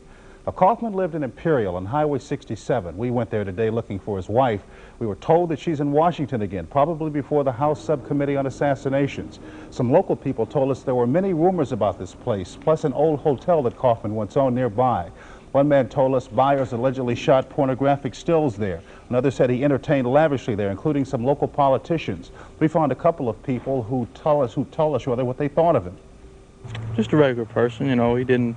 Quiet man, kind of did everything himself, and not really, you know, talk about regular things, fishing and stuff like that. Never anything to do with anything. What was your impression of him? Pretty good, really. You know, like I said, when I was a kid, I went there and swam in the pool, and he treated me all right. Never had any problem with him. You saw him when he first got out of jail several times. How did he impress you? When you saw him, what did you think about him? Well, I was curious because I knew he had been in jail and wanted to know what kind of person he was. And he was an old man in poor health. About all I could say for him. Kind of quiet and didn't cause much stir in the community. Now, Kaufman was convicted in the late 60s, of course, on federal drug charges. He died a few years after that. We talked with the lawyer who handled his estate for his wife. He said that Kaufman considered himself to be quite a wheeler dealer, but left little in the bank to back it up. Kaufman apparently didn't excite too many people until he allegedly got rather involved in a plot to kill Martin Luther King.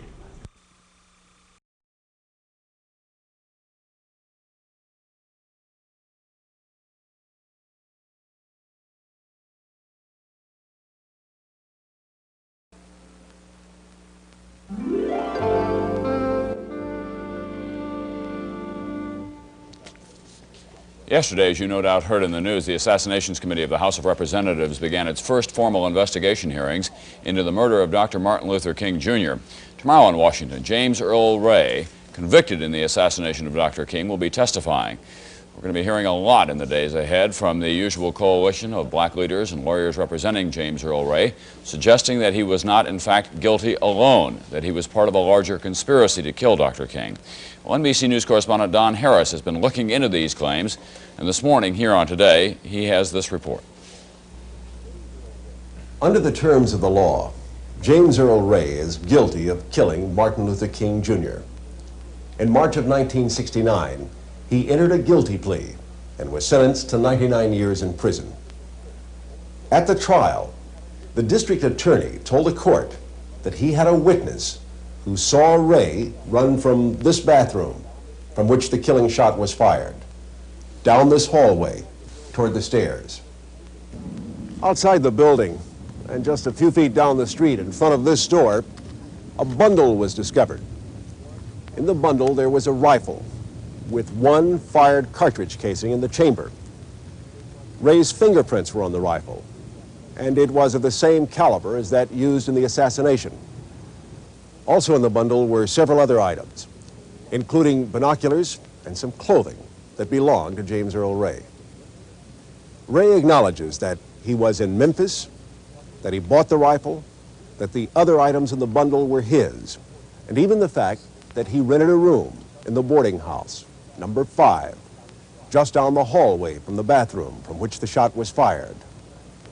Now, James Earl Ray says he did not kill Martin Luther King, that though he didn't know it at the time, he was involved in the conspiracy, but that he didn't pull the trigger. 2 men to whom Ray had written letters denying he was the assassin went to visit Ray in prison last week. The Reverend Jesse Jackson, who was on King's SCLC staff and traveling with him in Memphis, and the Reverend James Lawson, who organized the marches in Memphis in 1968.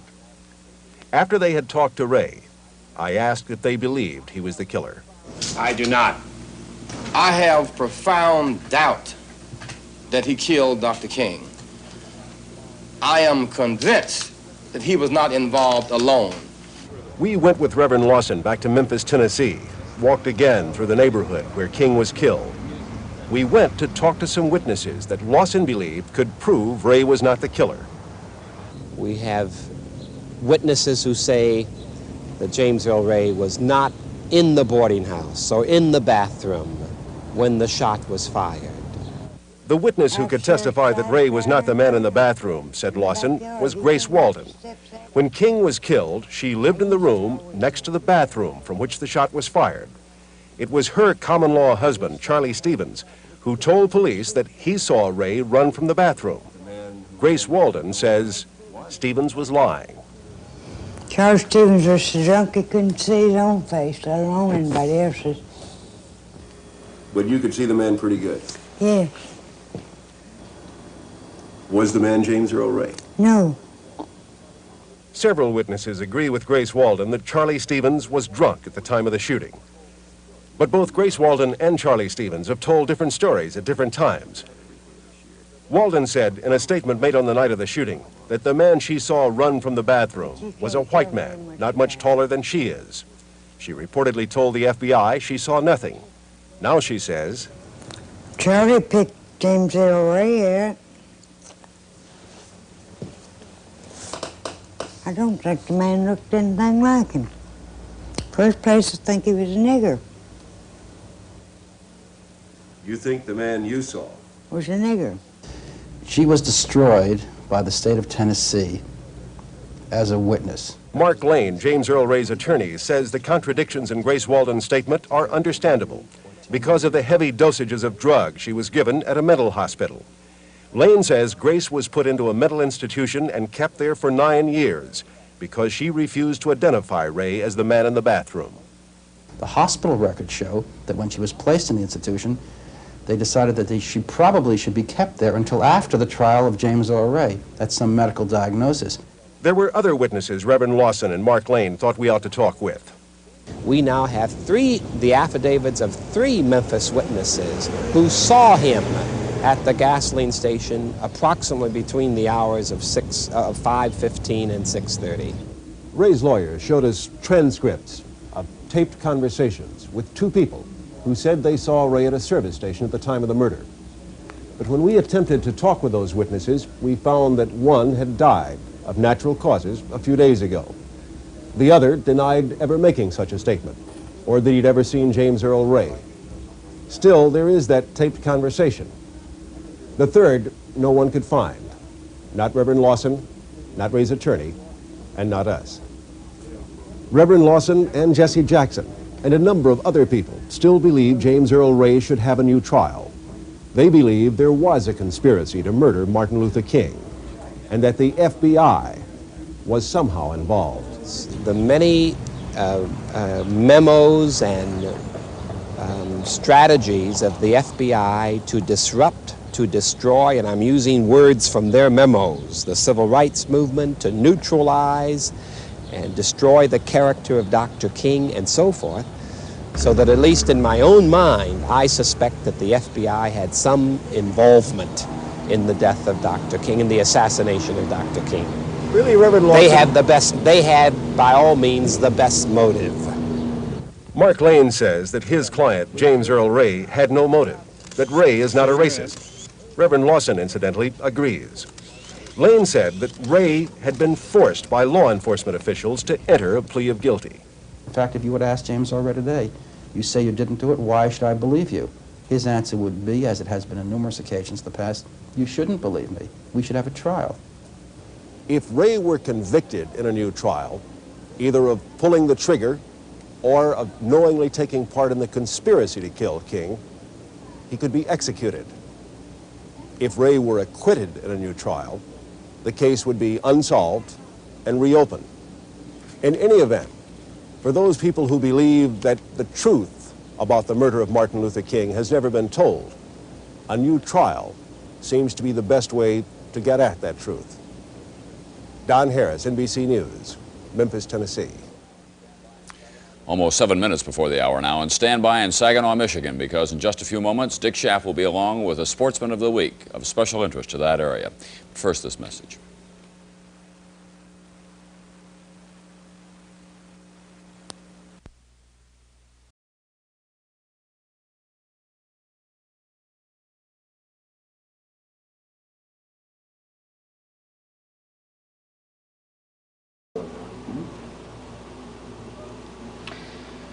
I can recall that Playboy article coming out, and people come up to me and said, "Have you seen Playboy?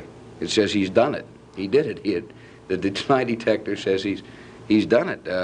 It's got to be a damaging thing." What happened with that lie detector test? Well, first, I think you'd have to start with the Playboy interview. I had 2 interviews with him. And I was just supposed to have one. I had the first one here, right where I'm at now. And that was more or less a sensible interview. There was no, what I call the nut questions. And but after I escaped and come back, and they returned. The original author, I think his name is McKinley, James McKinley, right. And he had a senior editor, Gonzalez, with him. And that's when they started bringing up the lie detector and all that, and asking what I consider nut questions, about would you kill a guard to get out of the penitentiary? Yes. It's difficult to answer that type of questions.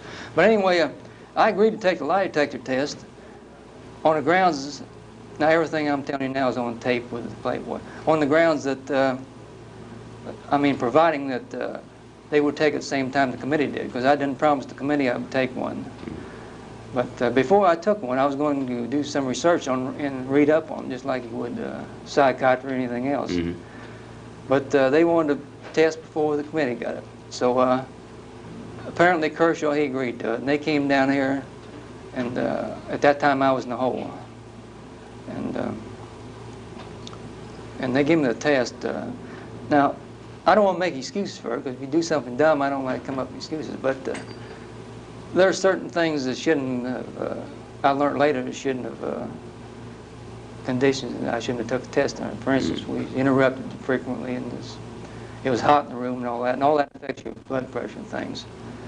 But I think the main... You had headaches, too. There was some mention that you were taking aspirin, and I don't know whether that affects a test or not. No, that's not supposed to affect. The only thing that affects it is interruptions, because the interruptions will alter your blood pressure, and a hot room. And now I read the text of the company put it out, John Reed, I think it is, and there's a lot of,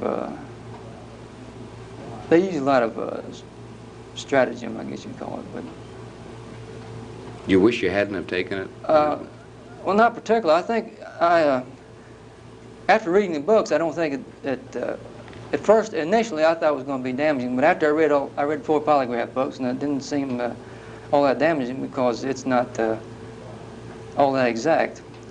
And once you read a book, you can't beat the test, but you can keep them from beating you. For instance, you can learn how to breathe normal and things like that. And, so the conditions have a lot to do with it, and you don't feel that those conditions were particularly good at that time for that particular test? No, but I wouldn't discredit the test just on those conditions. Although I suspect Reed would, the polygraph firm. But I think where I made a mistake on, like I mentioned, is not reading the text. Because once you read them, you're more comfortable, and you know how to react and what to expect, I guess. Well, you're just more comfortable because you know how the machine operates. And Will you take another one, or has this turned you off lie detector? No, I'm going to take one for the committee. I see. But I'm going to go into more depth with the committee. For instance, I think there's been allegations that I mentioned King and prison and all that, and Kennedy and all that. Well, I'm going to have, 2 questions would be if I ever have any recollection of ever mentioned either of them until I was arrested. And there'll probably be, I think there's another allegation that I took. But your answer to those questions would be that you had not. Yeah. I have no recollection of it. The story says, there's a line where Playboy says, "You know you're a liar," and you say, "Yes, I know that." Is it true or false? That's false. That's not on the tapes. See, the attorney Jack Kershaw made tapes and Playboy made tapes. And I asked Kershaw, I said, did I say something like jokingly? And he called him, he listened to his tape and said it wasn't on there. And now the rest of the questions, I don't know. I think they might substitute a yes for yeah for yes, and something like that. Well, do you feel damaged by the article to the extent that you might try to file some legal proceedings against them? I did file a suit in in Knoxville, but Jack Kershaw, the attorney, he suggested I withdraw it. And I did, and I think now Mark Lane's going to sue them. And if he don't, why, I will. So. Jack Kershaw, we're told, got a lot of money for this. Is that what you understand? Well, I know there's money involved because when they come down to the polygraph test, it was mentioning money. But I don't know just how much. I know it's between $10,000 and $20,000. But you don't care about the money particularly, although it had to disturb you a little bit. No, I'm not concerned about the money. I've never taken any money from. What concerned me about it is the article and see, they had a contract original with me. It's an informal contract that that's me and Kershaw would get the censored and take out anything that was objectionable or that we thought we didn't say, they thought we said, or something of that nature. And that never did happen. They just went ahead and published what they wanted to. So Jack Kershaw is out of the picture, partially because of that, partially because of these T-shirts that ticked you off pretty good. You've had 13 attorneys. You must wonder if there's anyone around you can live with. That's really not quite correct. I've had attorneys a court appointed I've never even spoke to. For instance, when Percy Foreman, he had the court appointed 2 attorneys, two public defenders. Well, I never did speak to them, but of course now they're on the record as me firing them. Actually, I never did hire them or fire them. One attorney, 2 attorneys, Bernard Fenstewald and James Lazar, they represented me 7 years, and they got me firing them. Well, usually when a suit runs out, that's it. There's no firing. But I know all these stories that we fired 13 attorneys or something. You've studied an awfully lot about the law while you've been in here, as I understand. You're very studious in that particular area. And someone mentioned to me that Tennessee law says that when a new trial motion is filed and the trial judge dies, it's automatically a new trial. Why hasn't that happened? Well, that's supposed to be the law, and as you mentioned, Judge Battle, the trial judge, did die. He died, well, he has to die within a 30-day period, and he died 28th day or something, and we had a motion for a new trial on it. Well, the successor judge, he ruled on the statute 17117, but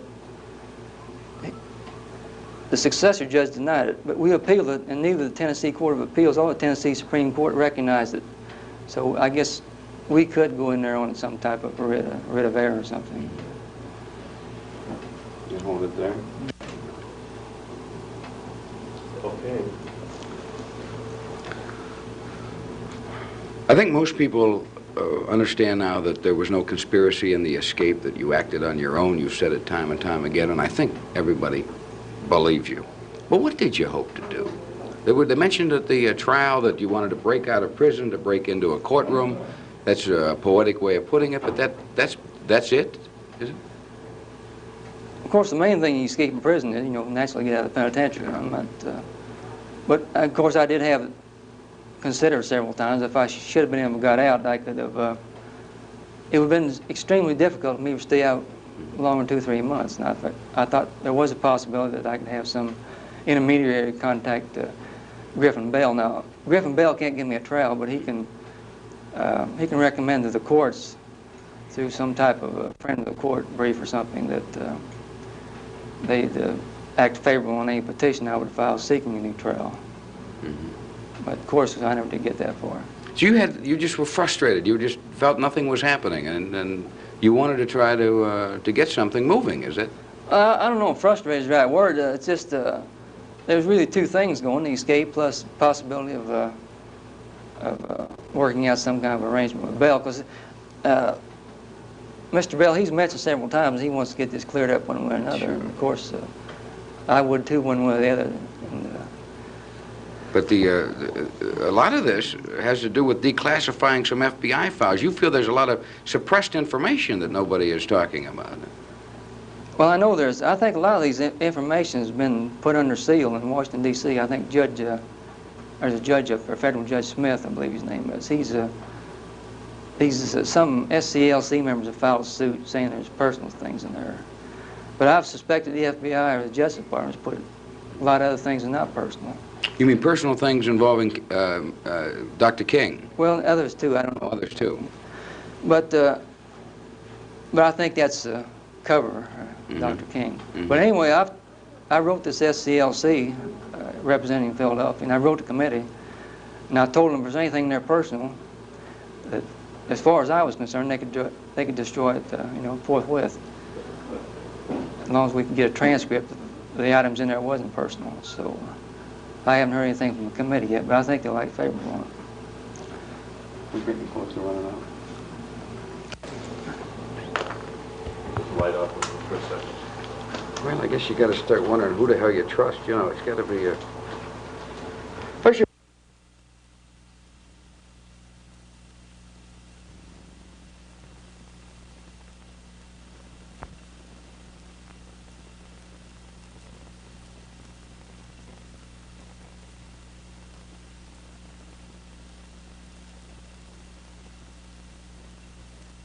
I'm rolling. Mm-hmm. What do you think might be in those files? Do you have any inkling or any idea what they might contain? I don't have any idea. I know the church committee come up with a bunch of files that was damaging to the FBI, and everything that's damaged to me has done been published in Time magazine, publications like that. So I know there's nothing there damaging to me, so it must be favorable. You figure they wouldn't suppress them if there was nothing there, I guess is the theory, huh? Yeah. You've spent a lot, well, you're in administrative segregation here now, and we're talking about your life in prison, if we're talking about an escape, I'm sure. You spent so many years in solitary, and it's taken a toll. Do you feel that it has taken a tremendous toll on you, physically, emotionally, mentally? I think while you're in there, it takes a toll on you. You seem like you're aged and get nervous, but I always seem to recuperate a couple weeks after I'm out. I know I was in 3 years straight one time and have to get out and do a little exercise, and so back to normal. How do you get in shape? What do you drink fruit juices, or I just watch your run, diet, just run? lift, exercise mostly. Little sun, fresh air, seems to work. Yes.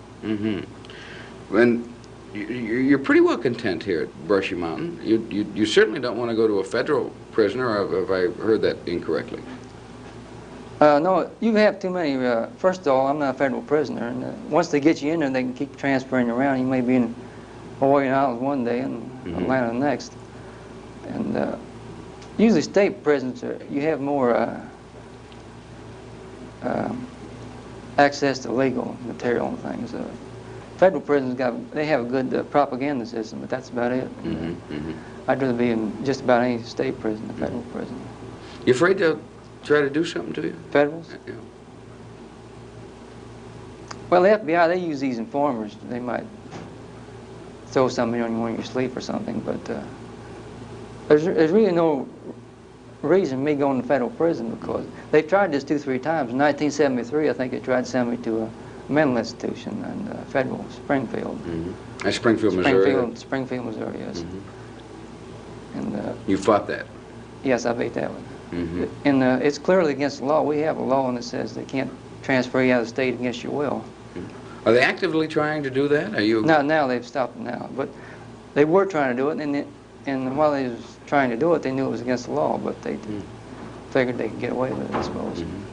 We were talking with Warden Lane, and he was talking about the FBI swooping in here at the time of your escape. They were after you. That's all that they were concerned about. Yes. You figure that the same way, don't you? Yes. And if they found you, what do you think they would have done? Do you have any idea? I mean, I guess what I'm asking, do you think the FBI wants you dead, is what I guess? Well, I don't know. I don't like to make too extreme statements. I know they arrested one escapee named Larry Hacker, and they beat him up trying to make him tell them where I was at. Well, he didn't know where I was at anyway, because when we escaped, we all went different directions. But I don't know whether they wanted to do something to me or just, you know, get all the glory for bringing me in. But FBI harassment, that's been going on for a long time. My brother John, they got him down there 17 years and aiding and abetting a bank robbery. And the guy the guy that pled guilty to robbing it got 18 months. So. Harassing Carol back in St. Louis. I understand they burglarized her house, sister's house. And this troubles you a great deal, doesn't it? Yes, you mean all these various harassments, they say? Yeah. Yeah, I think it's kind of lightened down now, because there's no one to harass. They've either got them in jail or And we even mentioned about taking your father back to prison. Yeah, well, that was before I entered a guilty plea. Yes, he'd escaped from Iowa or something, and they was going to haul him back. That was back during the days in Memphis. Yeah. Well, I never did say anything about that until about a year ago, because I thought they might do it. I talked to the House committee, and they said if anyone was arrested on, not connected with the King case, but just, you know, harassment where they had considered an obstruction of justice. At least that's the way I understood them to say. Okay, put a little black between there, and we'll go on to Memphis here for a minute. Okay, I'm still on. When you were brought into Memphis, your attorney now, Mark Lane, says that there was, I think he was using the word torture. There was some conditions there in the penal institution that I'd like to explore with you a little bit. Keeping lights on all the time, that kind of thing. Can you describe that for me? Yes, I think when I came back, you mean when they extradited me from London? Yes. Yes. Well, yes, they did have a special, they called it a vault fixed up. They had steel plates with windows, and they had these TVs, monitors you, 2 sets of them in there, watch you 24 hours a day. 2 guards in the cell block like you would. And they had microphones in there. You couldn't discuss anything in your attorney because they could pick up on the microphones. I think the official said they turn the microphones down when attorneys come in, but you just had to take the word on that. Consequently, we had to write a lot of notes out. Mm-hmm. But the people who fixed these up wasn't the sheriff or state of Tennessee. It was two lieutenants from the Federal Bureau of Prisons. And of course, lights were on 24 hours a day. You know who these lieutenants are? Well, they got their names up there. I know them when I see them. But, do you think it went higher? Do you think Ramsey Clark was awfully active in that area at that time? Did he have anything to do with this, do you think? Well, the Bureau of Prisons, the Justice Department controls it, but I don't know what individual gave the orders. It could have been Carlson, I believe. He's the head of the prisons. But it was an unhealthy place. I know one time I broke out of the rash, and I thought it may have been poison or something. And I finally got a blood test and tried to find out what that was. And later on, about 5 years later, when we got a habeas corpus hearing, we tried to get all these blood tests and things, and they said the sheriff had ordered all the records destroyed. So it's really. But you couldn't find these tests. No. The sheriff he ordered them to destroy the test for some reason. That's all on record down in the 1974 habeas corpus hearing. What would be the motive in your mind, James? Do you think was it an attempt to wear you down physically and mentally, to get you to a point where you'd plead guilty? Do you think that was part of it? Or? Yeah, I think that's what they do. They just wear you down and gradually, and you get especially if you're an attorney. Of course, if attorney's on your side, it's difficult for them to wear you down, you know. But if they get control of the defense, then they can more or less maneuver you in the position where you got to go along with it, at least temporary. Mm-hmm. What happened? The incident that gave them more leeway was after Haynes got off the case, Arthur Haynes, the first attorney, mm-hmm. then the trial judge told me at that time that there'd be no further change of counsel. So once I got Percy Foreman, I couldn't fire him. If I would have fired him, I'd have went to trial with the public defender, because he got the public defender in on a case shortly after he got in on it. Did you have any feelings toward Dr. King at all before this happened? No, that's why I'm going to take this polygraph test. It's my contention that I've never... Of course, you might mention the president's name or something, but if you had really strong feelings about that, you remember. So I'm going to take the polygraph test, and if I ever mention King's name or Kennedy's president, I think that's the 2 names that have been mentioned. Mm-hmm. Up until I got arrested for the charge. And that's after I got arrested, I mentioned their names then. But up until then, the question would be if I ever had any recollection of mentioning their names. And, of course, if you don't, well, then I think that should indicate something. So this was King's activity, and he himself were like another world then. I mean, you just really had no strong feelings, apparently, one way or the other to it. I think the state contention is well, not state, but Time Incorporated. I used to see these various political figures on TV in Missouri and get worked up, but they didn't have TV in Missouri, so that's fiction. So. Mm-hmm, mm-hmm. Why do you think he was killed? Have you given that any thought about the motive? Well, not too much. I don't read too much. You really can't get too good of information anyway, because things might be misleading. But I had an article there somewhere where in March of 1968, I believe, he had changed his philosophy. Rather than integration, he was interested in getting economic consideration. And of course, there's a lot of difference between, you know, wanting money and then wanting to go in a restaurant or something like that. And Do you think he might have made some of his own people angry at him for the stance change then? you know, wanting to emphasize economic, well, I couldn't answer that. You'd have to see these tapes and things, I guess. Yeah, yeah. But you don't have a real good theory about why he was killed then? No, I'm more concerned about, I've heard all kinds of theories about it, but I don't pay much attention to them. Most of them are ridiculous anyway. Took a long time to get fingerprints of you, I think 17 days. Do you think they had them and weren't telling you they had them, or do you have any idea why that was? Yep.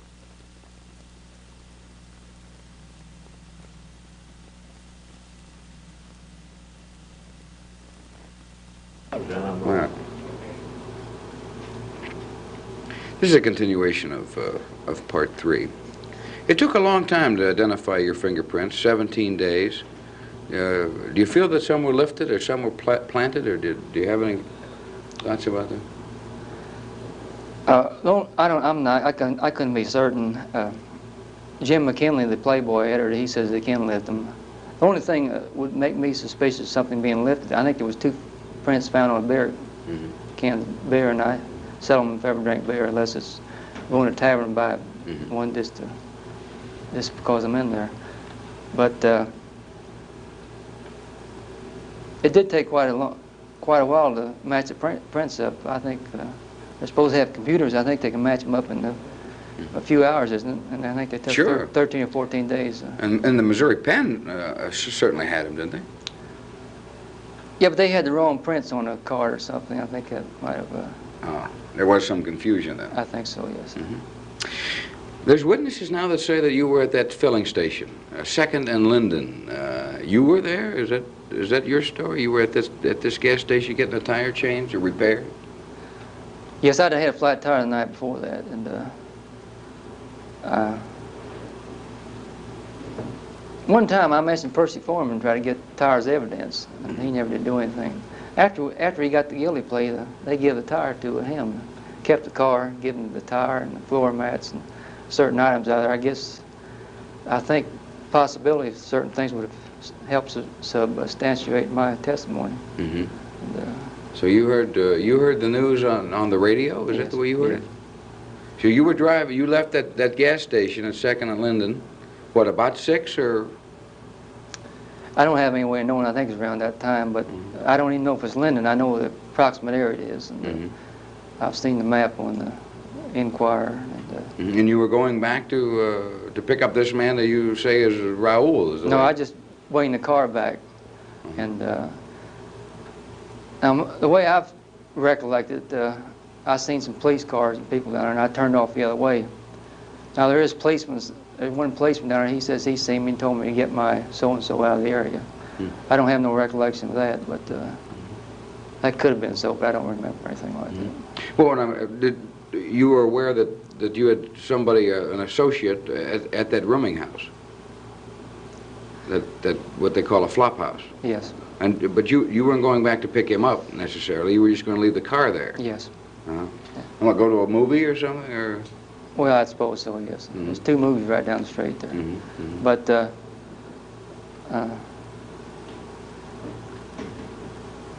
you know, I really don't. It doesn't take a whole lot of police around to get me to go somewhere else to find out what's going on, especially from police after me to begin with. So you heard all this confusion, flipped on the radio, they said Dr. King's been shot. Did you think you were set up at that point? No, I was headed toward New Orleans when I had the radio on. I used to keep the radio on, and I think I didn't have too strong feelings about the shooting, but I think 15 or 20 minutes later they mentioned a Mustang, white one, and then instead of going towards New Orleans and making any phone calls, I just turned left and went towards Alabama. Well, but you had a buddy back there, didn't you? Didn't you think about picking him up again, or? Or didn't that cross your mind? No, I didn't cross my mind. I was worried about Yourself? Yes. Mm-hmm. But you went toward Atlanta then? Yes. Mm-hmm. Why Atlanta? What was in Atlanta? Well, I had to go somewhere. There's no particular reason why I would go to Atlanta, but I had some clothing things there. And, oh, you had a room there in Atlanta? Yes. Oh, I see. I see. So you were going back to pick up some of that Yes. stuff then, huh? Mm-hmm. And then you made a call to, they said you had a number for an answering service in New Orleans, is it? I had one, yes. I didn't make any call. I did intend to make the call after I seen this commotion in the street there, police running around, but I never did make the call. Because there was I didn't see any phones along the road, and I heard all these reports, and I forgot about telephone calls. Yeah. That was it. Did you feel your buddy was involved in all this police activity, or did you just... Well, he wasn't my buddy anyway. It was no buddy, just a financial arrangement. This is the man that would give you money? Yes. This is the man that you knew as Raul? Yes. Okay, put a little black between there. Okay. Okay. I'm rolling.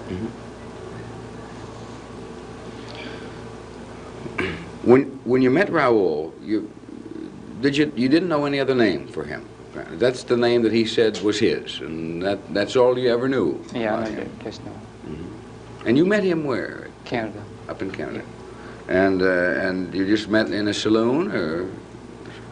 It was a saloon in the waterfront area of Montreal. You never became good friends then? No, I wasn't good friend. Just business. These were all aliases, I assume. You don't think Raul was a real name at all then? Huh? No, I've got some Freedom of Information papers in there saying there's a Raul San Diego or something in New Orleans. It's supposed to be him, but I don't have the FBI. That's material from the FBI files, but I don't have nothing to substantiate that. But this man Raul was the contact between you and the money. I mean, that's where the money came from. Yeah. Yes, I guess so. I mean, he paid you, is it? Yes. Paid you what, like $100 bills or 20s? Just gave you 20s. New $20 bills. I don't think it's always new. I didn't pay that much attention, but see, at that time I thought that was a considerable amount of money because most of my offenses were not quite. But of course, people in narcotics trade or anything, that's really a small time. Is that what you think of as Raul's prime interest, is narcotics? Yeah. And some gun smuggling on the side, or? Well, that's what I think. Of course, the investigators think other things. But I'm just telling you what I think. But primarily, he was involved in narcotics, and he seemed to be working out of New Orleans. Did that seem to be like his home base? Yes. So you went down to New Orleans a number of times, or? No, the only trip I ever made, well, I've been through there a couple times, picking up or meeting someone. The only time I ever made a long trip, I had to do it in December of '67. I drove a round trip there in 36 hours, but that was only a special trip I ever made down there. And you get down there, and was he in did he live like in a rooming house, or? I never did meet anyone in any type of private establishment. You may have got that out of some depositions that Percy Foreman filed. The only person, wherever I met a person would be in a tavern or public place. I never did go to any rooming houses. So like, yeah, okay, great. 5 feet. Okay, let's take it and dump it. Breather. That is just the mob. That's the mafia's way of paying is in 20s. That's what they always use. That's why I was curious. Pay everything on $20 bills. Okay. Well, when you'd get to New Orleans, would you make a call and say, Raul, I'm here. Do you want to meet me someplace? What? No, I never did call him. I think someone else usually answered the phone. And I'd mention that I see Raul or some message, and they'd say, meet him at a tavern or something. I give William Bradford Huey the name of the tavern, and he went down there, but I don't know what become of the It was investigation. usually the same tavern then. Yes. And so you'd go there after making the call, and you'd sit there and wait, and then he'd walk in. Actually, we just met at this tavern once. It's on Canal Street, but there was no series of meetings. Oh, there wasn't. As I mentioned, I think I just went down there 2 times. Excuse me, 2 times on that type of business. December and '67, and about 3 months later, March of '68. So you had only been there twice, but you met Raoul both times. No, one time he'd went somewhere else or something. I'd called and they said, no, you got to go Birmingham, I think it was, the last time. Well, how did you and Raoul get into Memphis? Did you come up together? No, we met at a motel there, New Rebel, I think it was. And I left Atlanta, Birmingham, on about, this thing's been so long ago. I realize that, I left James. Birmingham, I think it's about March 29th or 28th. And I drove slowly up to Memphis. And now the FBI contends that I didn't do that. That I went back to Atlanta, and after I heard Martin Luther King was going to Memphis, why I went from Atlanta to Memphis. After I heard it on the radio in Atlanta, but that's incorrect. And I think the fact is, I think the FBI has all my motel records from the March the 29th until March the 3rd, between Birmingham and Memphis. But you knew that you were supposed to meet Raoul in Memphis. Yes. On a certain day. Yes. And you did that. Yes. And you in the morning? I know it's nighttime. At nighttime, the night before. Yes, it was raining. Yes. The killing. And did you spend the evening? Did you go out and have dinner? Did you what happened? No, that's not. I got rid of the rifle. Yes. And that would have been April 3rd. April 3rd. Yes.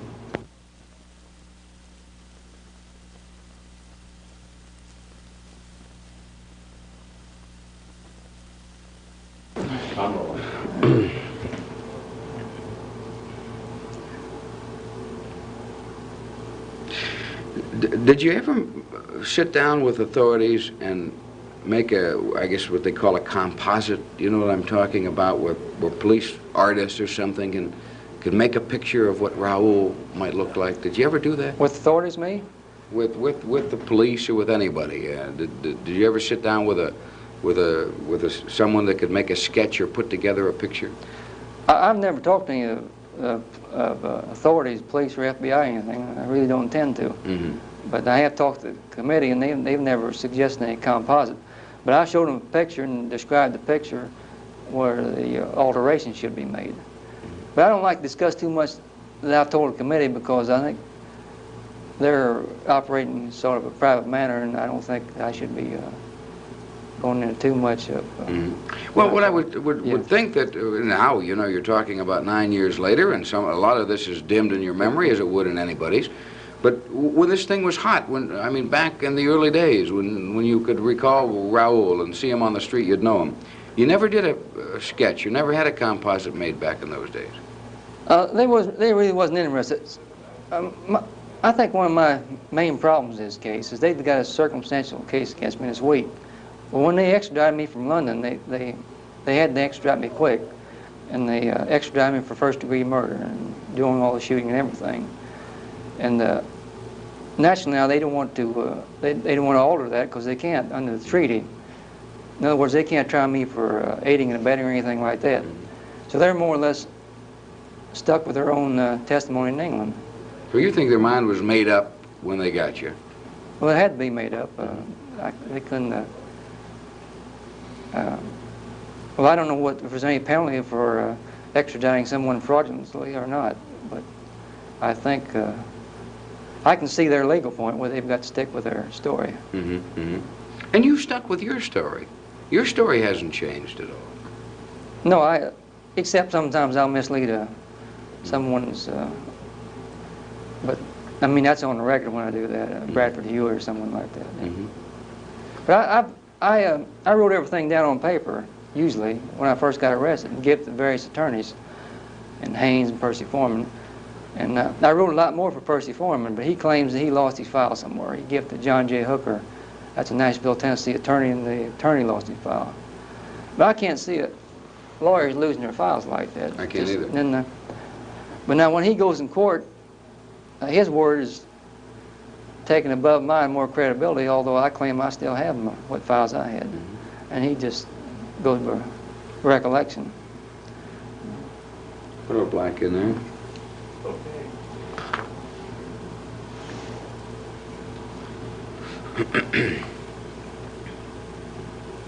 Trying to learn a little bit more about what kind of a guy Raul might have been. Was he a talkative person? Did he talk a lot, or was he quiet? No, there was not much talking. Of course, I don't talk too much either on the outside. So there was not a lot of chatter. He wasn't humorous. He didn't tell you jokes. He didn't. No. There was nothing like that. It was it very serious business when you were with Raul? Yes. A lot of times people were on narcotics, pills or something. They were kind of quiet. Oh, so he might have been a user as well as maybe a pusher. Yes, sir. So he wasn't. He just didn't run off at the mouth much. Yes. Then. And when you got with him, it was business. Yes. And a lot of that had to do with the money. I guess you were pretty impressed with this money. Huh? Well, my main concern, not only with him, but with all other associations, was trying to get a passport. I was more concerned with the passport than I was money, because I wanted to get out of the country and out of Canada. This was before the shooting. Yes. You wanted to leave this country, huh? Yeah. Well, I wanted to leave Canada. I'd already left this country, and I wanted to get farther away in Canada, Australia or somewhere. And you thought Raul was a man that could do that, could pull the strings, get the passport? Yeah, I was promised a passport the first trip across the border, and nothing ever come of that. And, Do you have a lot of confidence in Raul's ability, even if it was in an underworld sense? No, not too much after you're misled a couple of times, but I was trying various other ways to get passports and travel documents. It wasn't just in one source. The fact is, that's why I had plastic surgery one time. I was trying to get a merchant seaman's papers in California through the Coast Guard for a picture, and it wasn't just relying on one source. Did Raul let you down from time to time? We just on the passports, the only problems. I see. But generally, his word was pretty good. On money, yes. And if he said something, you usually got it. There was never any, well, would you take 100 less or anything like that? I mean, bang, it was there. Never did argue over nickels and dimes. He had it, and he brought it out. Yes. Playboy has quoted Percy Foreman as saying that you invented Raul to feed conspiracy theories. What do you say to it? Oh, no, Percy Foreman, he's been... This was your friend, wasn't it? Well, no, I won't say he's my friend. He was attorney of, allegedly my attorney for a while. But Percy Foreman, he's been involved in a lot of unorthodox things while he's been attorney. I think he was indicted here about 2 years ago for the Hunt family. Got some documents. I think he tried to bribe a witness to take a fall for something similar to he did to me. And I wouldn't give Mr. Foreman too much credibility for two reasons. Not only because he's involved in these unorthodox legal operations, but now he's lost the file, and I'm positive he didn't lose it. I think he gave it to William Bradford Hewitt somewhere. And when we had the habeas corpus hearing in 1974, we couldn't subpoena him because he's more than 100 miles from Memphis, and that was a limit of our subpoena. But we invited him there to testify under oath, and he refused to show up. So I really can't see how he can say things in newspapers, and then when it comes time to talk under oath, why he'll come up with some story. You didn't invent Raul. No, I didn't invent Raul was a real human being. At least he was at that time. You didn't know where he was from or who he was connected with, or he didn't have any idea about... Excuse me. Hi, Mark. Come on in. Okay. Now, a lot of what you hope might be beneficial to you was wrapped up in this name Rosenson, and determined that it was Randolph Irwin Rosenson, and we've provided a picture of him. Does he ring any bells, or is he Raoul, or can you tell by the picture? No, not that. No, but I really shouldn't talk about that because I think the committee will ask me about that, and I've given committee descriptions. Like I mentioned before, I don't want to go too much about what I told the committee, but I have given descriptions and drawn maps for them and things of that nature. But you feel that Rosenson might be a key in this somewhere? Oh, I don't want to say that. I think if I were Rosenson, I'd sue Playboy for slander if something was false. Yeah, they used his name right out in there, didn't they? Well, of course, I'd have to get counsel advice, but I wish he'd sue me, so we might sue the FBI or something. Well, there was a report, wasn't there, of Rosenson being in Knoxville at the time of your escape? Well, I read in the Knoxville paper. I wouldn't. You don't know whether that's true or not, though. No, I wouldn't. You've had no contact with him, apparently. Now, you're talking to the committee. You apparently have some faith in this committee. You don't view them as a threat, necessarily. Necessarily, yes. Necessarily. I mean, you think they might be on your side. Well, they've got a mandate to resolve these cases, and I think that would be on my side, but I mean, I don't think they're going out of their way to do me any favors. Of course, you're at a point, I guess, where you don't know who to trust. You don't know, really. I'm not concerned about trusting anyone. I can tell anyone anything, because I'm ready to go to trial today if we had a trial.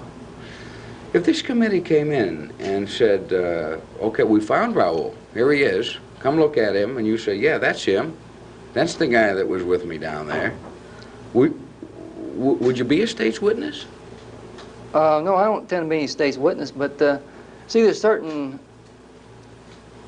unresolved things with the committee. Now, Mr. Lane here, well, I have to discuss them with him. Yes. But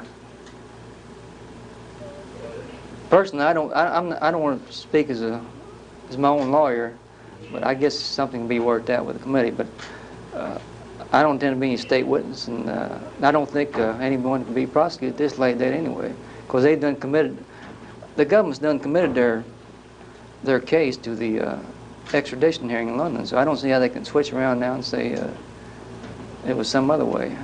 Well, there's no statute of limitations or anything on murder. I mean, if Raoul's the killer and they find Raoul, he'll still be tried, wouldn't he? Yeah, but they've done accused me of it, so I don't know how they could switch around and accuse someone else. And you would be the main witness. You would have to be the main witness, wouldn't you? I'm going to be a witness for myself. Yeah. I'm not worried about the prosecution's witness. You wouldn't come out and talk about Raoul then in the courtroom? No, there's nothing that I can tell. I mean, I can tell anything as my own witness I could for a state witness. And I'm just not interested in being any state